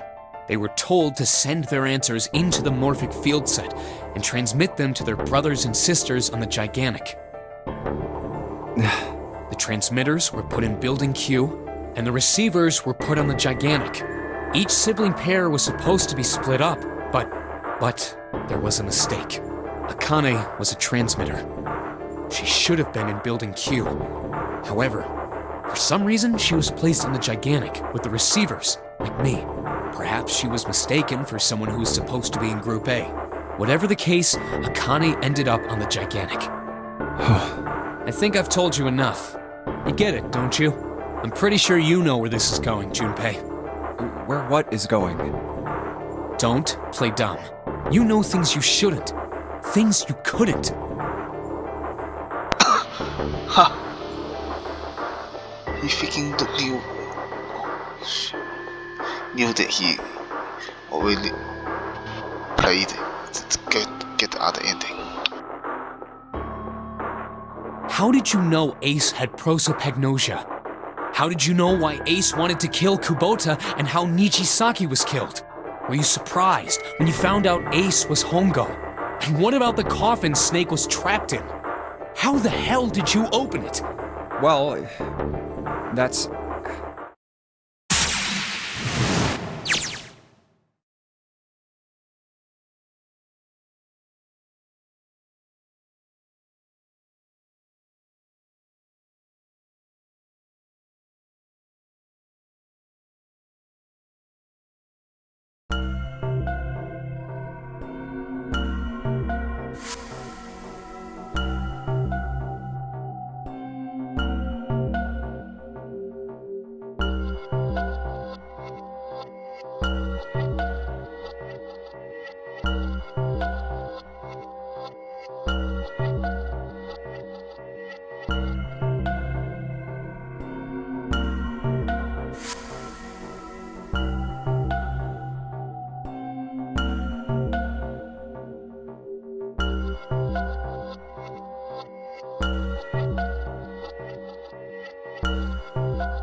9 letter test I.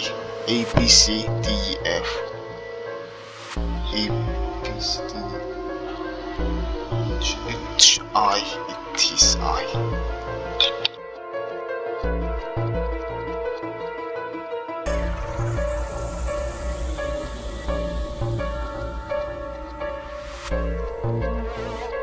What the heck? That is chippy.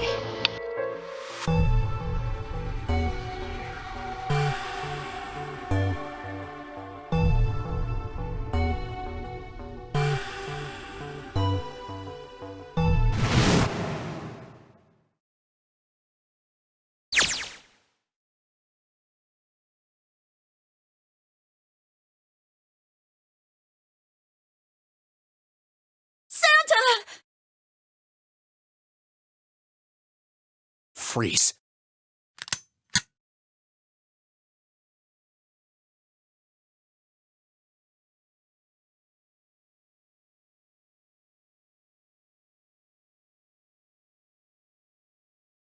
Get up.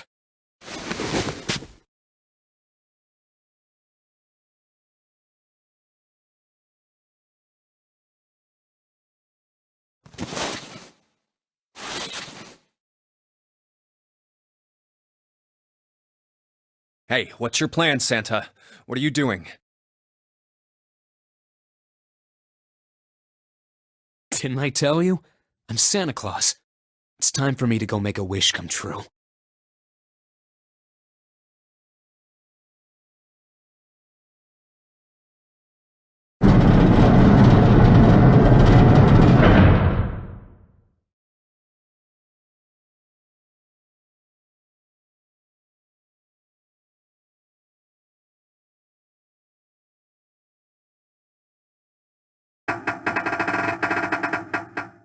Damn. Well, it looks like this door isn't opening anytime soon. Oh, you mean we're trapped? So it would seem. What the hell is Santa trying to do? Oh my gosh! Oh my gosh, what? Have you considered where we are? There can really only be one thing Santa would do now. Fucking incinerator. No. No, you can't be serious.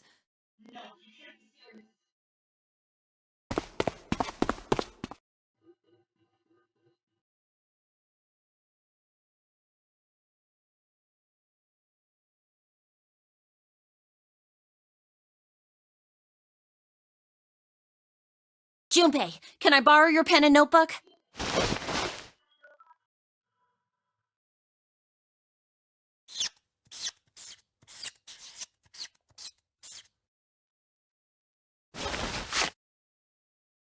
What the hell are you doing, Clover? Give me that!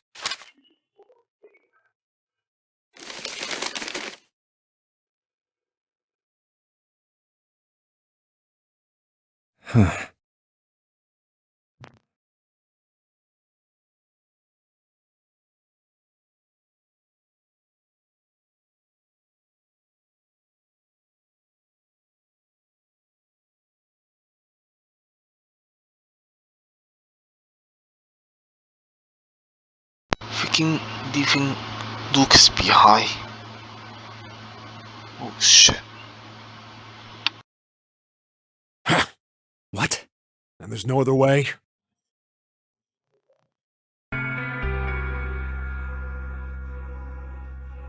It's okay. Go. Lotus. Come on, you know we can't do that. Oh, don't give me that. I'm sure you'd love to get rid of me. God damn it, you idiot!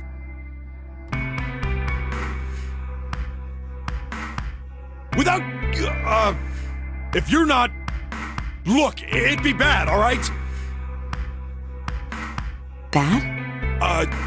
Yeah. If there weren't assholes like you around, I'd be out of a job. Uh-huh. Look, I'm just not leaving you behind, alright? End of story. 7. He's right. I'm not leaving you either. Me too. You didn't honestly think I'd abandon you, did you?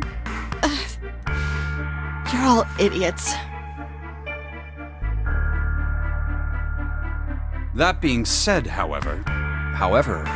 I doubt we would be able to open the door anyway, even if we were to leave Lotus behind. Huh? Why? I trust you remember what happened to Ace? I couldn't, see exactly what happened, but I was able to guess what he was attempting to do earlier at the Red. Oh, yeah. No! What is this? Why?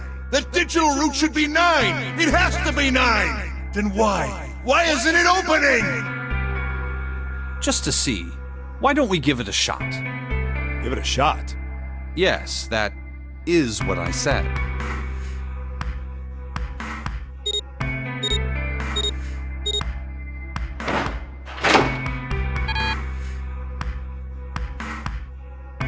You were right. It ain't opening. But it did open 9 years ago. The digital route was 9 then, I'm sure of it. You think maybe they changed the settings? Perhaps.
Come on, over here!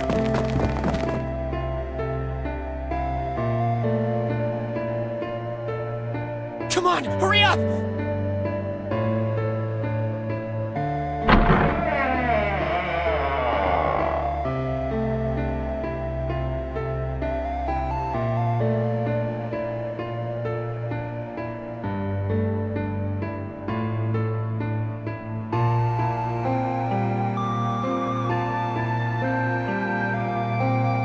Hello? Everyone? Could you come over here for a moment? I have a little sister. She is very important to me. Right now, she is over in Building Q and is desperately trying to send information over to me. Her name is Clover, and today is her 9th birthday. I was going to give these to her as a birthday present. I was outside picking them when I was abducted. I'm sure I've already told you, but I am blind. For a man who can't see, collecting 9 of a very specific plant is, well, it is difficult. But my sister means a great deal to me. And I hope that these would show her how much I cared for her. Since it's her 9th birthday, I thought 9 4-leaf clovers would be appropriate. Every one of you has a brother or a sister in Building Q with Clover. For their sake, we have to survive. We have to get off this ship. Do you understand? If we're going to do that, there are 3 things you have to remember. We need trust and love, and we have to have faith in one another. If we can take all 3 of those to heart, then I promise that good luck will come our way. Did you know that the leaves on the 4-leaf clover mean faith, trust, love, and luck? Those words are leaf words. So if you believe what I've told you, and you understand, then I want you each to have one of these. They're a promise between friends.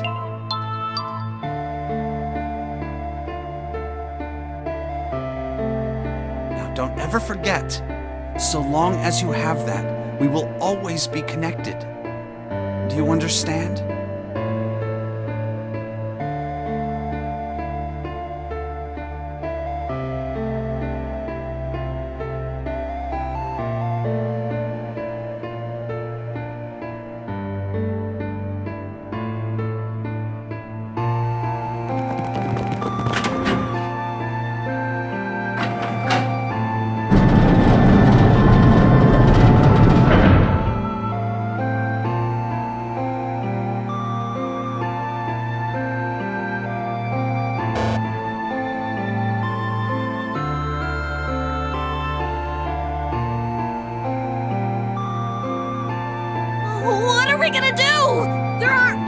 other doors!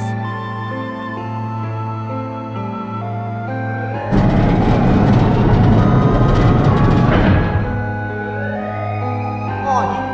Warning. Emergency incineration command has been acknowledged. Automatic incineration will take place in 18 minutes. Please evacuate the incinerator immediately. Repeat. Emergency incineration command has been acknowledged. What? What's happening? What did that thing say? That didn't sound good. I think it means this room is gonna burn. Burn! The plaque on the door says incinerator, and that voice said that the incineration is about to start. And incinerate means to burn. No! Help me!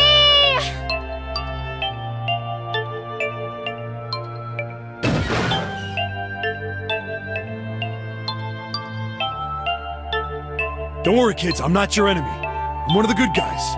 I'm a detective. I'm here to rescue you.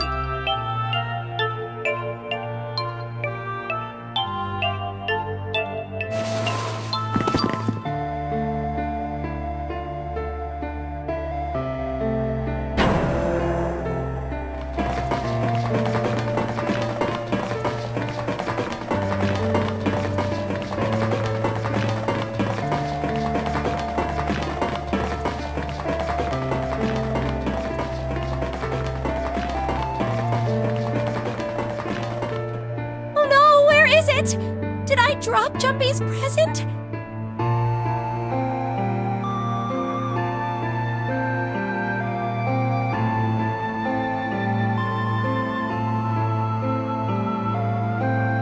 Are you freaking kidding me? This might be the worst character like ever. What the hell?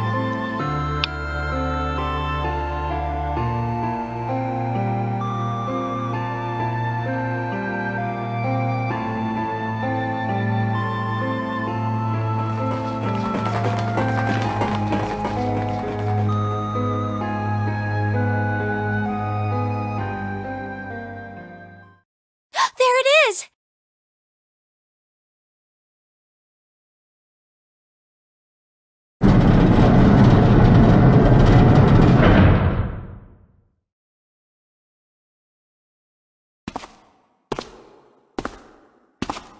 Ah, how wonderful to see you decided to come back. Come with me. We must continue the experiment.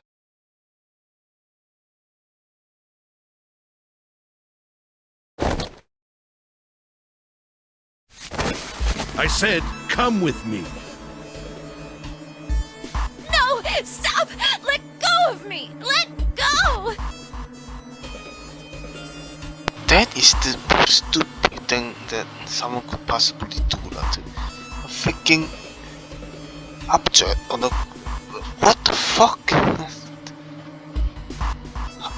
What the fuck? That is very fucking wrong again. Idiotic. Stop struggling, goddammit! Do as I tell you! Help me! Somebody help me! Akane!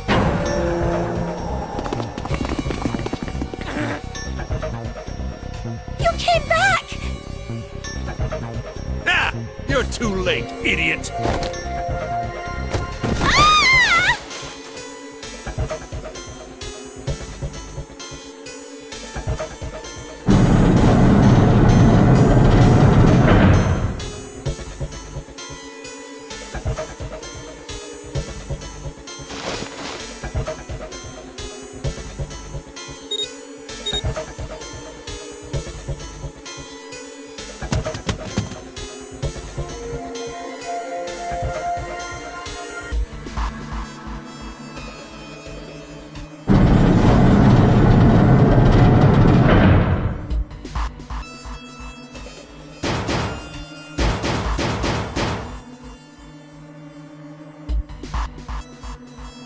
Akane!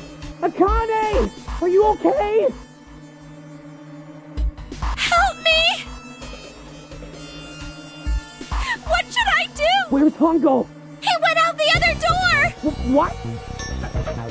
Warning. Emergency incineration. Incineration will begin in 18 minutes. Please evacuate the incinerator. I knew it! It's starting. Santa started the incinerator. Fuck! Man, I never thought I'd hear that damn voice again after 9 years. What the hell? What the hell? What in God's name are you talking about? It's 9 years this and 9 years that, and when it's not 9 years something, then you're talking about some sort of fucking experiments. You aren't making any sense. I'm sorry, Lotus, but we really don't have time to explain it right now. I promise. I'll tell you everything once we get out of here. But Incineration will begin in 17 minutes. You know what that means, right? Incinerate means burn! what kind of idiot do you think I am? I know what incinerate means. Well, God damn it! Okay, fine. I won't ask anything else. Talk about whatever you want. But you have to do something for me. 7, figure this out. What? Why me? Just shut up and stop this thing. How the hell? There has to be some sort of emergency shut-off button. There isn't anything like that. How the hell do you know? Because I looked for it 9 years ago.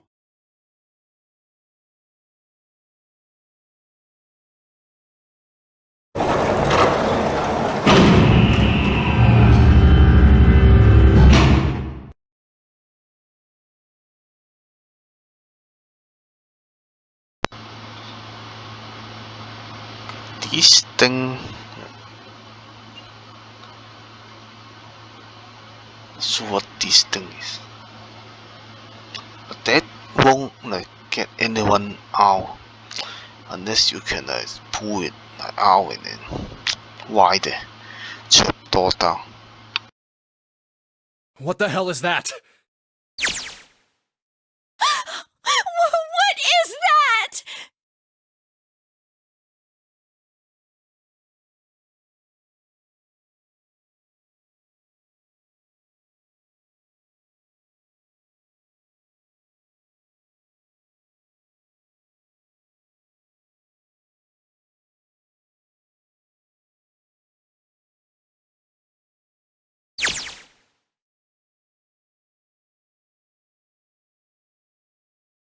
What the heck?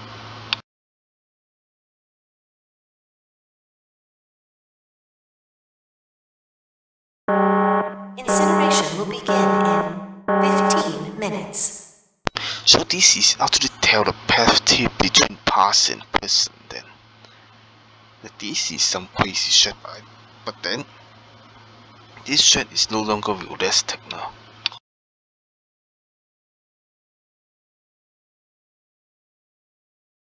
Hey, move!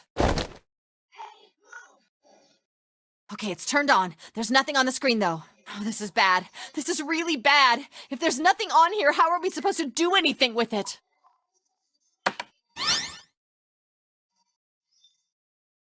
What is this? What's up? It looks like some sort of puzzle.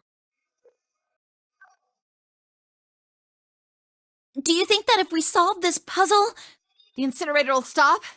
Yeah. Well, we can hope, right? Incineration will begin in 13 minutes.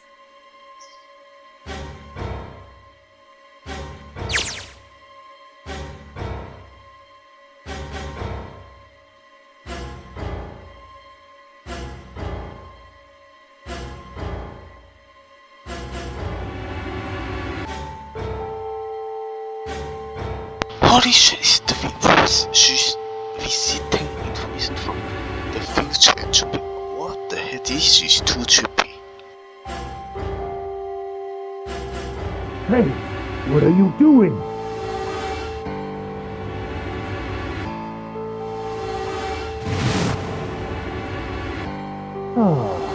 Don't know what to do?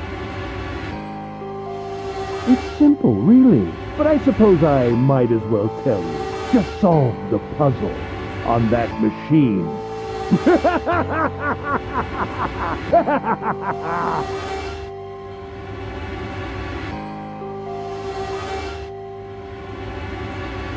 a terrible person! I hate you! Oh my! How could you call a gentleman such as myself a terrible person? That's not very nice. I'm quite fair. I don't use tricks or play dirty. You see? I've even left you a way out. A way out? Didn't you hear me? All you have to do is solve that puzzle. Do that, and you can stop the incinerator. What's the point of stopping it?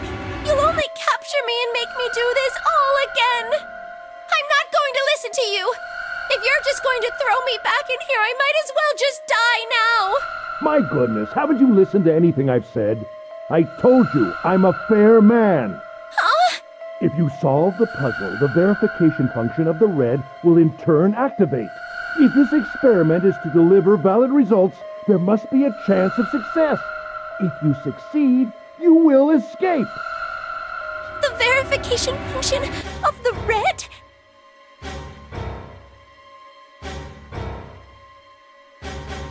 Ah, so you do remember. Right now there are two numbers in the red. The first is 1 and the second is 3.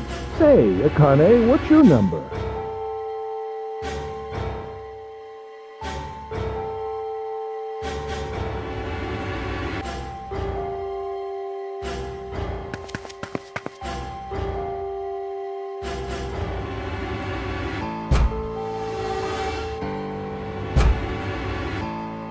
You really aren't one for listening, are you? I've already told you, didn't I? Once you solve the puzzle, the verification function of the red will activate.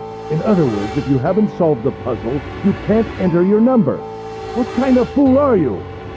Why are you doing this? You could never understand. You don't know what it's like to spend every day surrounded by monkeys. Now start the experiment. Solve the puzzle. I can't! I don't know how! Of course you don't. Isn't that the point? You understand, don't you? Access the morphogenetic field and find the solution. I can't! Then you'll die. You'll burn alive. It's gonna be quite hot in there in a few minutes. I imagine it will be very painful.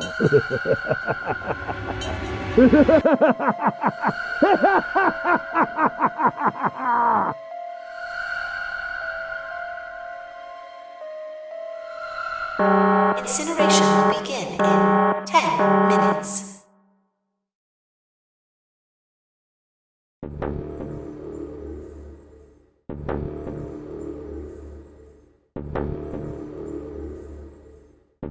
I can't!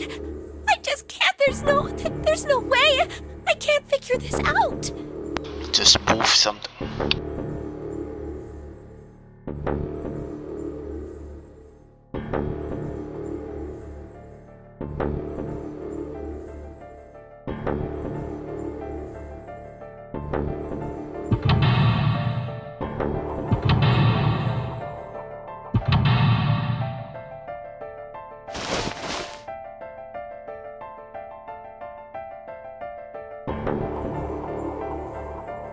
Help me! Jumpy! Help me! Help me! Help me! Jumpy! Jumpy! Jumpy! Please! Help me! Jumpy! Oh, that is really annoying. Shut the fuck up. He's thinking. Akane? Akane? Who the hell is Akane? Shut up! Just shut the hell up!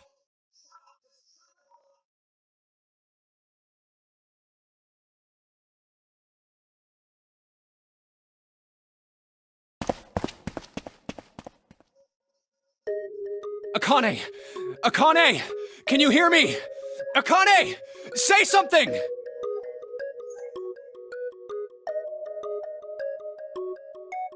Akane! Answer me! Akane! Jumpy?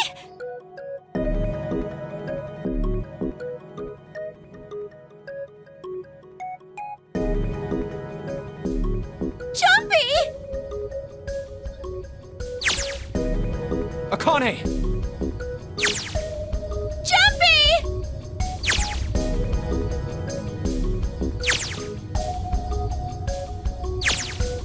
Akane! Akane! Yes, I am! How did you know?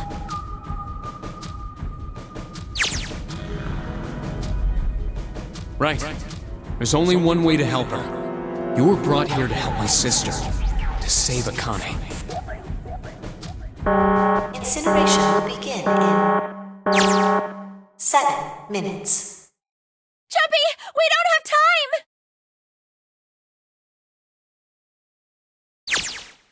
time! Got it!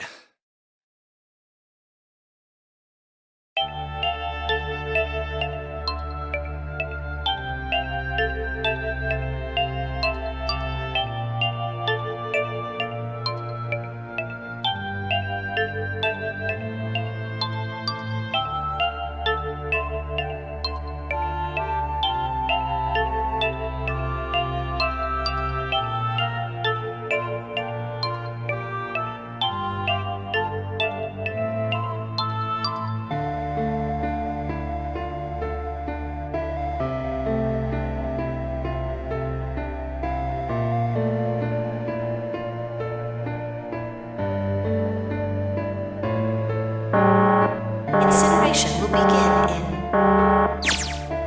in 6 minutes. Jumpy!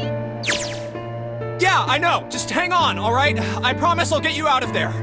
This is freaking intense. I'm not gonna let you die. I promise. So don't worry, alright? Just give me a few minutes, okay? Okay.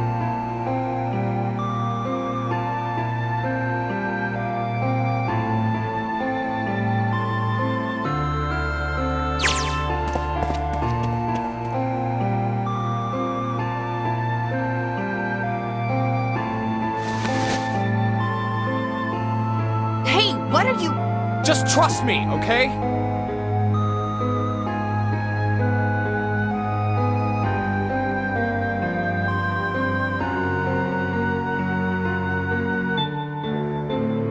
Just think of what I did all those times before. I'm gonna do this on my own, with my own mind. I'm gonna solve this problem.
This is a bad puzzle.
Yes, that's it! Akane, did you get it? Yes, I did! I solved it! I mean, really, you solved it for me, but I copied everything you did! Now I just have to press enter! Then what the hell are you waiting for? Push it! Okay, I will!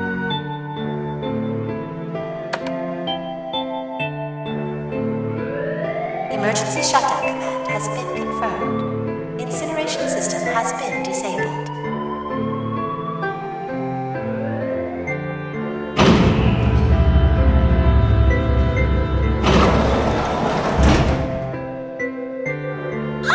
Jumpy!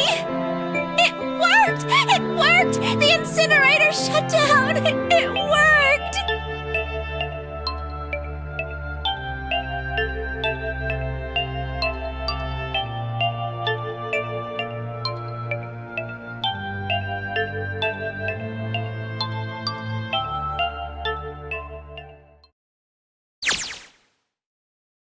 Whew.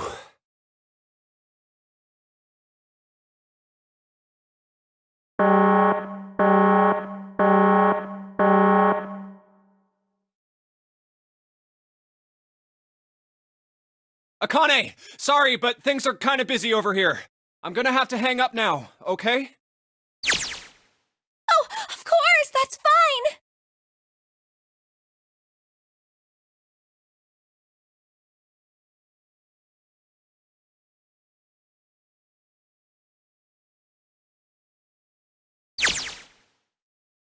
Now.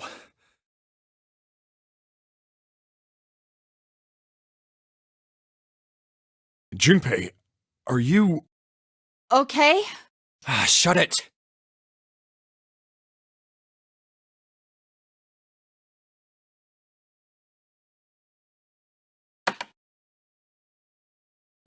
Incineration will begin in 90 seconds. What the fuck? It doesn't sound like it's stopping. What the shit? Why isn't it stopping?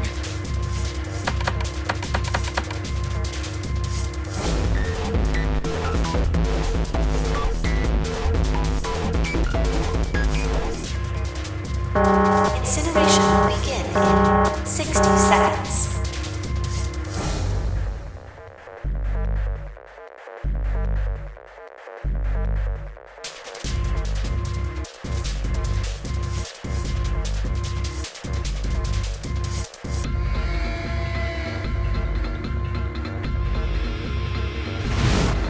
It is hidden, but an exit can be found.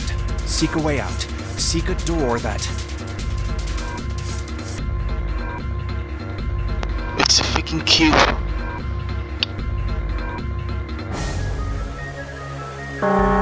Incineration will begin in 30 seconds. Run, guys! Get to the door! Run!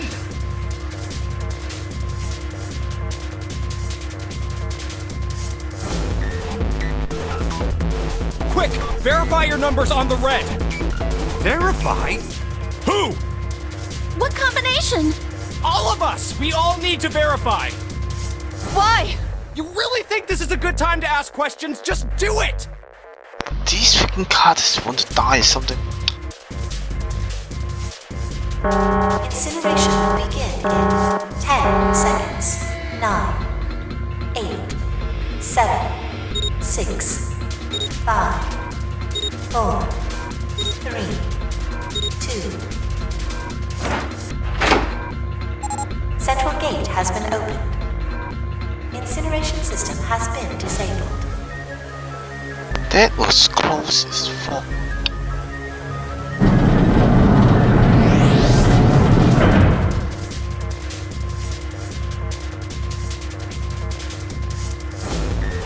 Hurry! We've only got 9 seconds before the door closes! Go, go, go!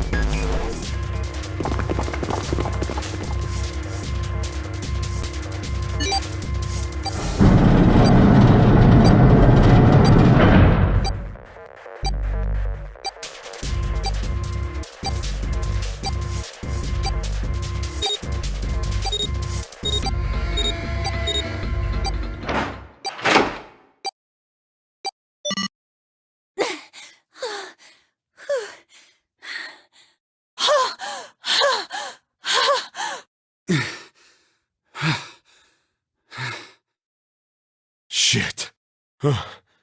Looks like we made it, huh?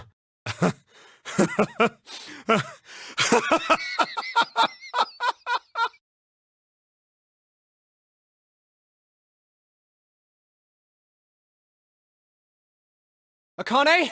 Akane! Can you hear me? Akane!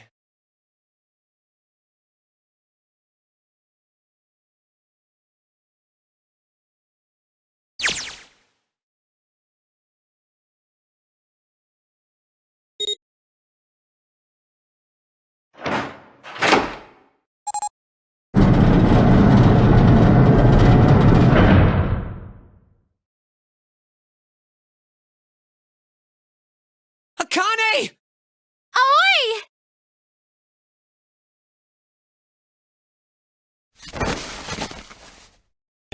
Oh, oi! How the so? Wow, so this is a different thing, different timeline from the one the 7 scene. Akane!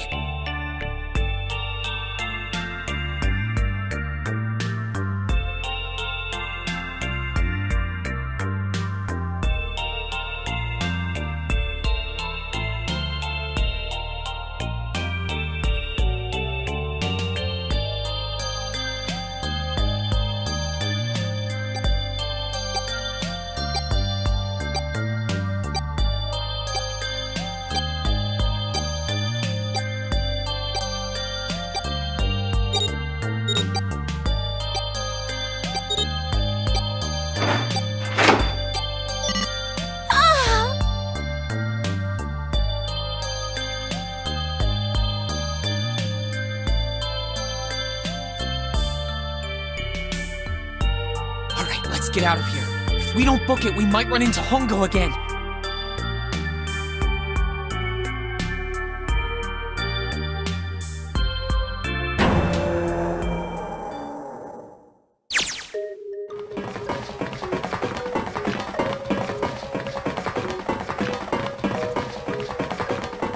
Hey, Junpei, can I ask you something? What's up? That door, the one with the 9 on it. Why'd it open? Yeah, all 5 of us verified our numbers on the red. 2 plus 4 plus 5 plus 7 plus 8 is 26. That makes our digital route 8. It shouldn't have opened. That's not like you, Lotus. I thought you would have figured it out already. Huh? Why? Because you were the person who taught me about the idea of bases. Bases? Yeah. What are the 2 numbers in base 2? 0 and 1. How about base 10? That goes from 0 to 9, right? Then how about base 16? 0 through F. After 9, it starts at A and goes from there. B, C, D, etc. This is some random path, certainly. You're right. In other words, A in base 16 is 10 in base 10. B is 11, C is 12, D is 13, and so on. So, what about it? You don't get it? What if we keep going with that pattern? What if you go way past base 16 all the way to base 27? Base 27? Yeah. Well, the numerical digits are the same. So, I guess you'd add alphabetical digits. E is 14, F is 15, G is 16. H is 17, I is 18, J is 19. K is 20, L is 21, M is 22. N is 23, O is 24, P is 25. That R is 27. Wow. But that is interesting. Yeah, and? What comes after that?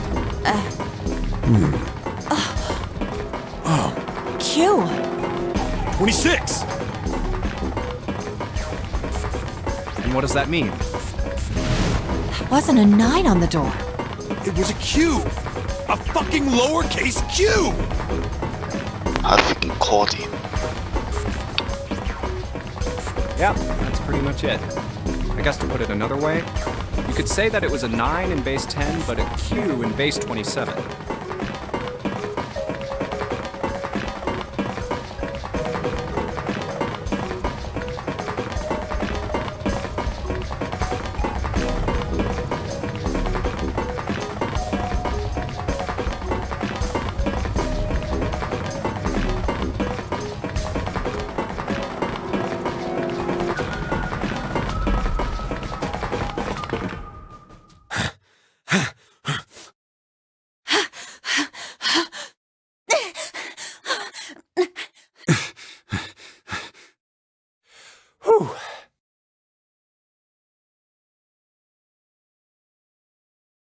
All right, I'm gonna open it. Yeah. That, when they open it, that better not be a alien planet. Oh, it would be interesting. I don't know. It's too trippy of voila.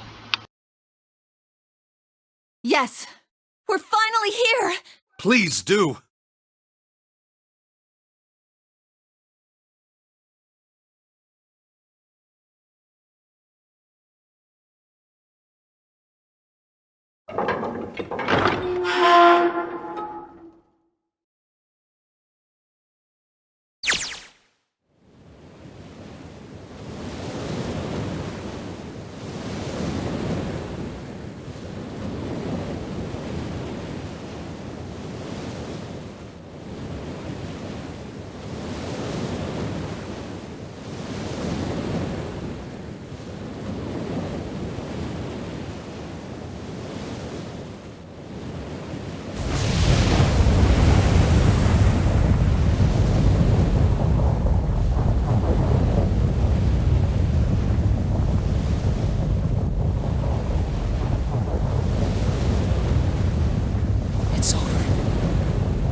Yeah, this ends much better than Kill the movie. In the freaking movie, you never get to see the outside world. Yeah, this is much better.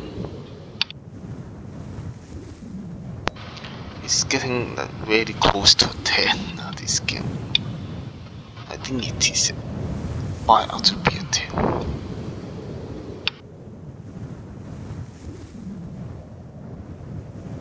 No way. What? It can't be. This is.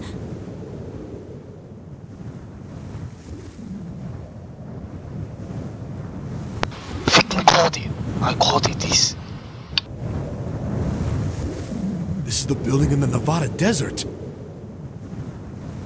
Holy shit, not only are they communicating to space, but to time as well. The mock experiment building.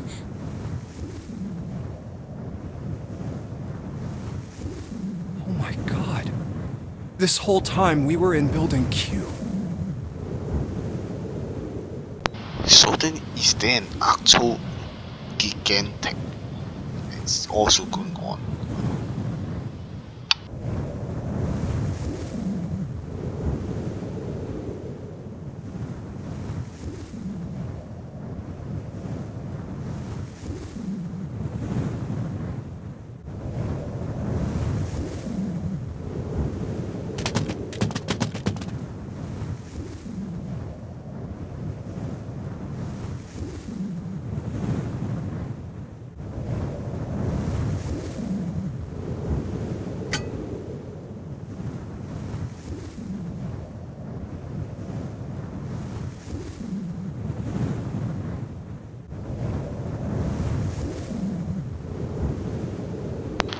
Are you checking? Yeah, there's no to think about it now. There's actually no space in this thing for that antenna. So then, how the heck did the knife man and that other stick guy, that guy, die then?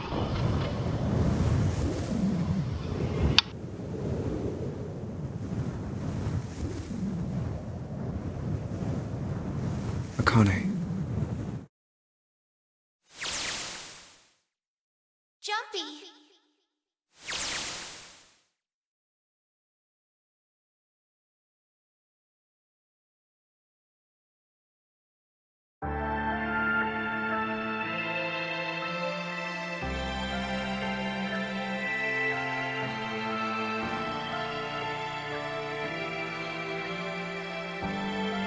Wow. So basically, certain way is Santa and June. There's still a lot of questions for this game.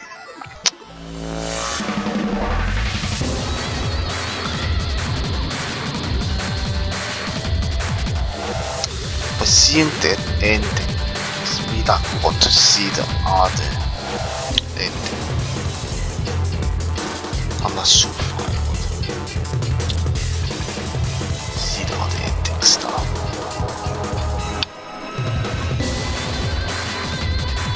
I think this is fine. Holy shit.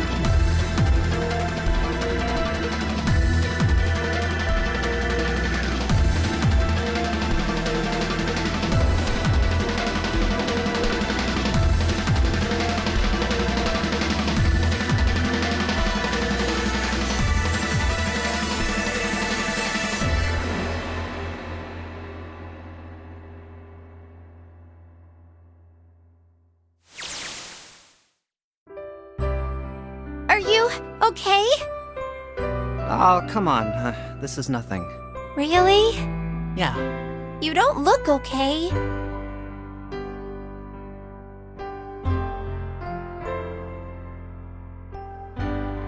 How does it look then?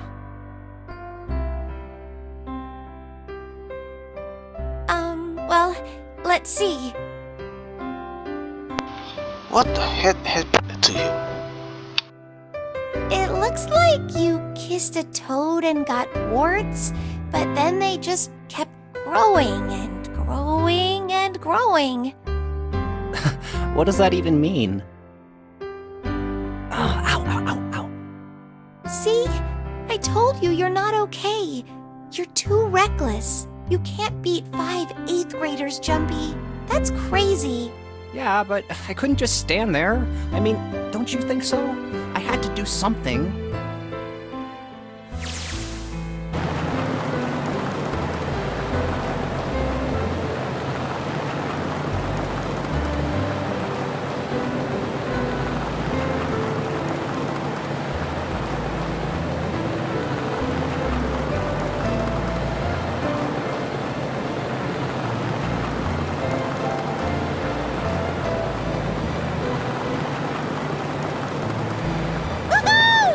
This is so fun!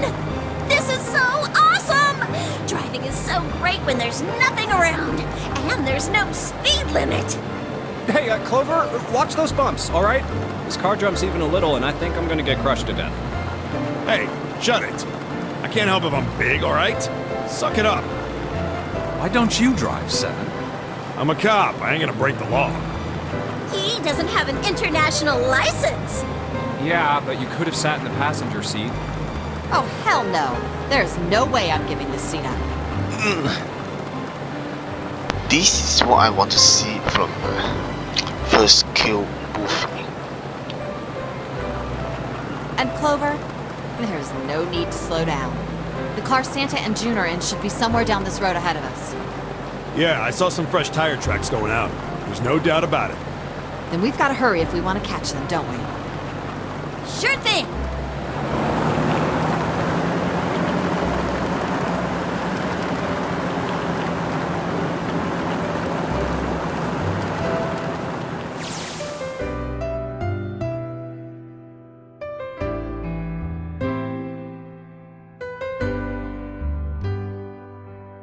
Hey! What the hell are you doing?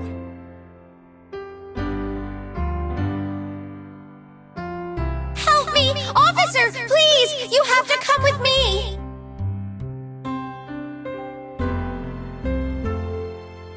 You couldn't run away after you threw the kitty to me? Yeah, I guess I could've. Then why didn't you? I didn't want to. I wanted to beat him up. Beat him up real good. Because of what they were doing to the kitty. Yeah, that too, but I think they were the ones behind those murders our first semester. Remember? Oh, you mean the bunnies. Yeah, the bunnies. They asked me what elementary school I was from, so I told them. And then they said they'd do the same thing to you that they did to the rabbits. I couldn't forgive them for that, so I...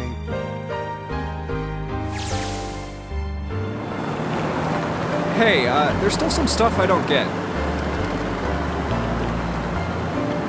Like Ace. Well, I guess I should say Gentaro Hongo. Why did he create the Nonary Project? Anybody? Any ideas? Why don't you ask him yourself? He's still in the trunk, I assume?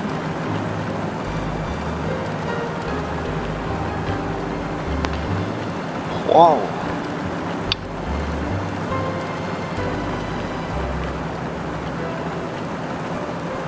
Hey, were you listening to us?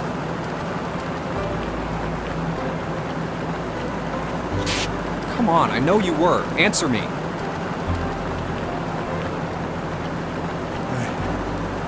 I only wanted to see the faces.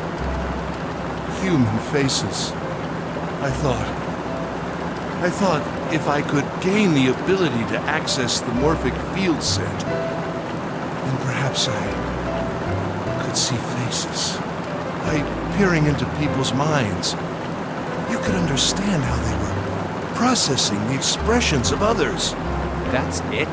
Yes, if you want to put it simply. But if you are looking for a more philosophical answer, I can supply that as well. You see, the human collective consciousness...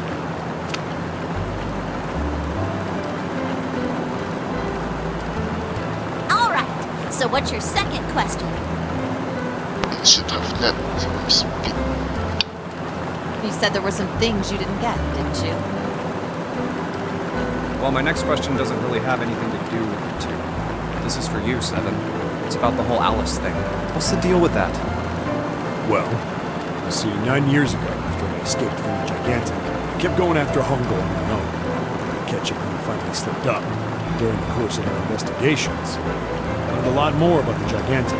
I also found out about Bourdain and Alice. You're not really answering my question. Was there actually a girl who wouldn't melt at room temperature?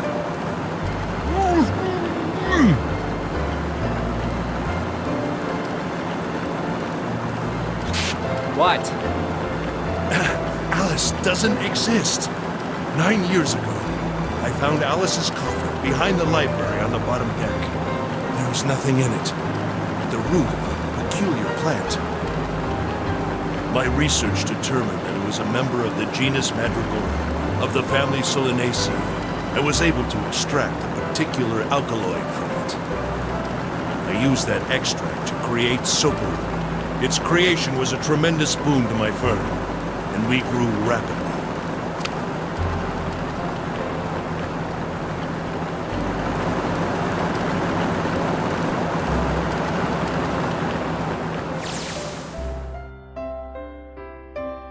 Here, this is for you. What's this? This is, for you, doll. His name is Junpei. Jumpy, are you sure it's, for you, doll? Huh? Yeah, the lady at the shop said so that means it's for you, right? Are you sure it's not a voodoo doll? Wait, what? That's...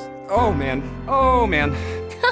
Well, it sure looks like a voodoo doll. I mean, you do know what a voodoo doll is used for, right? Yeah, I guess calling it Junpei isn't a very good idea then. Why are you giving me this anyway? It just seems really sudden. You know how after June, we aren't gonna get to see each other too much? I mean, we're gonna be in different schools, and I just thought I'd, Oh, okay, well, how about we call it June then? Okay. So, I wanted to give you this. You sound like some sort of tribal chief in a bad movie. Yes. I, head of tribe. This doll, traditional charm of tribe. So I give this.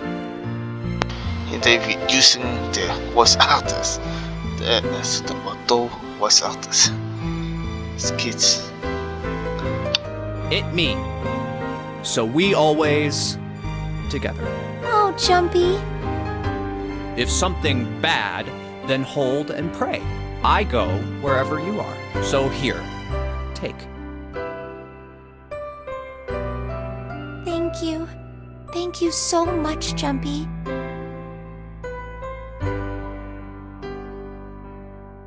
Oh, Jumpy.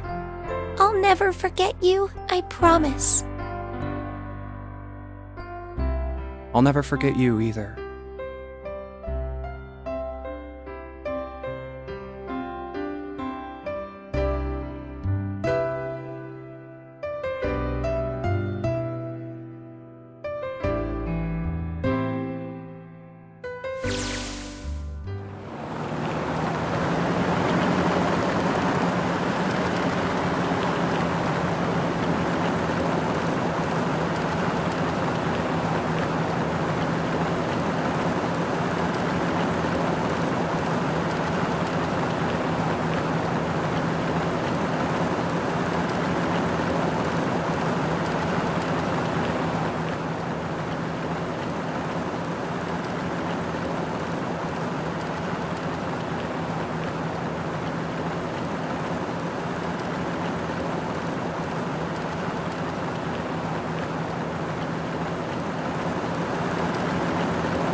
Wow, Seven freaking died. He would with zero then. Holy shit.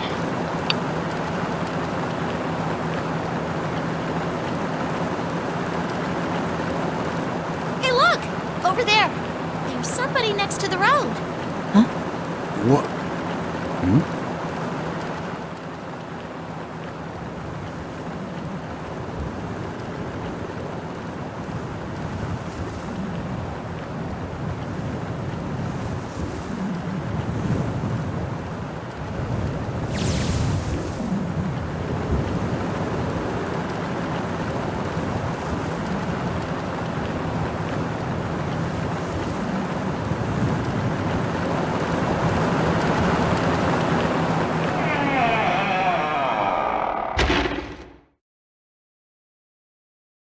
What the fuck? Was that Lucas? That what? What the fuck? This game is nuts. Holy shit, who is that? This freaking game is nuts.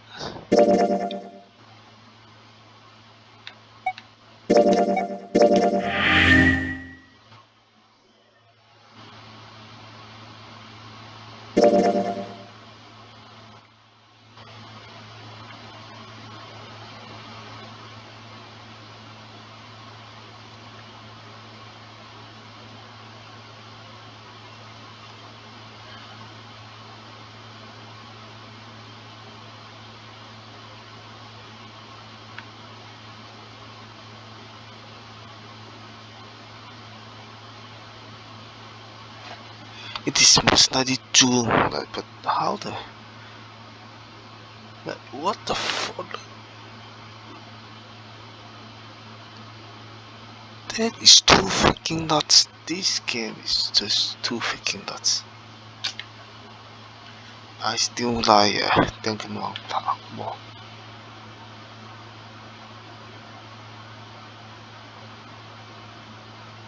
But this game just is freaking crazy.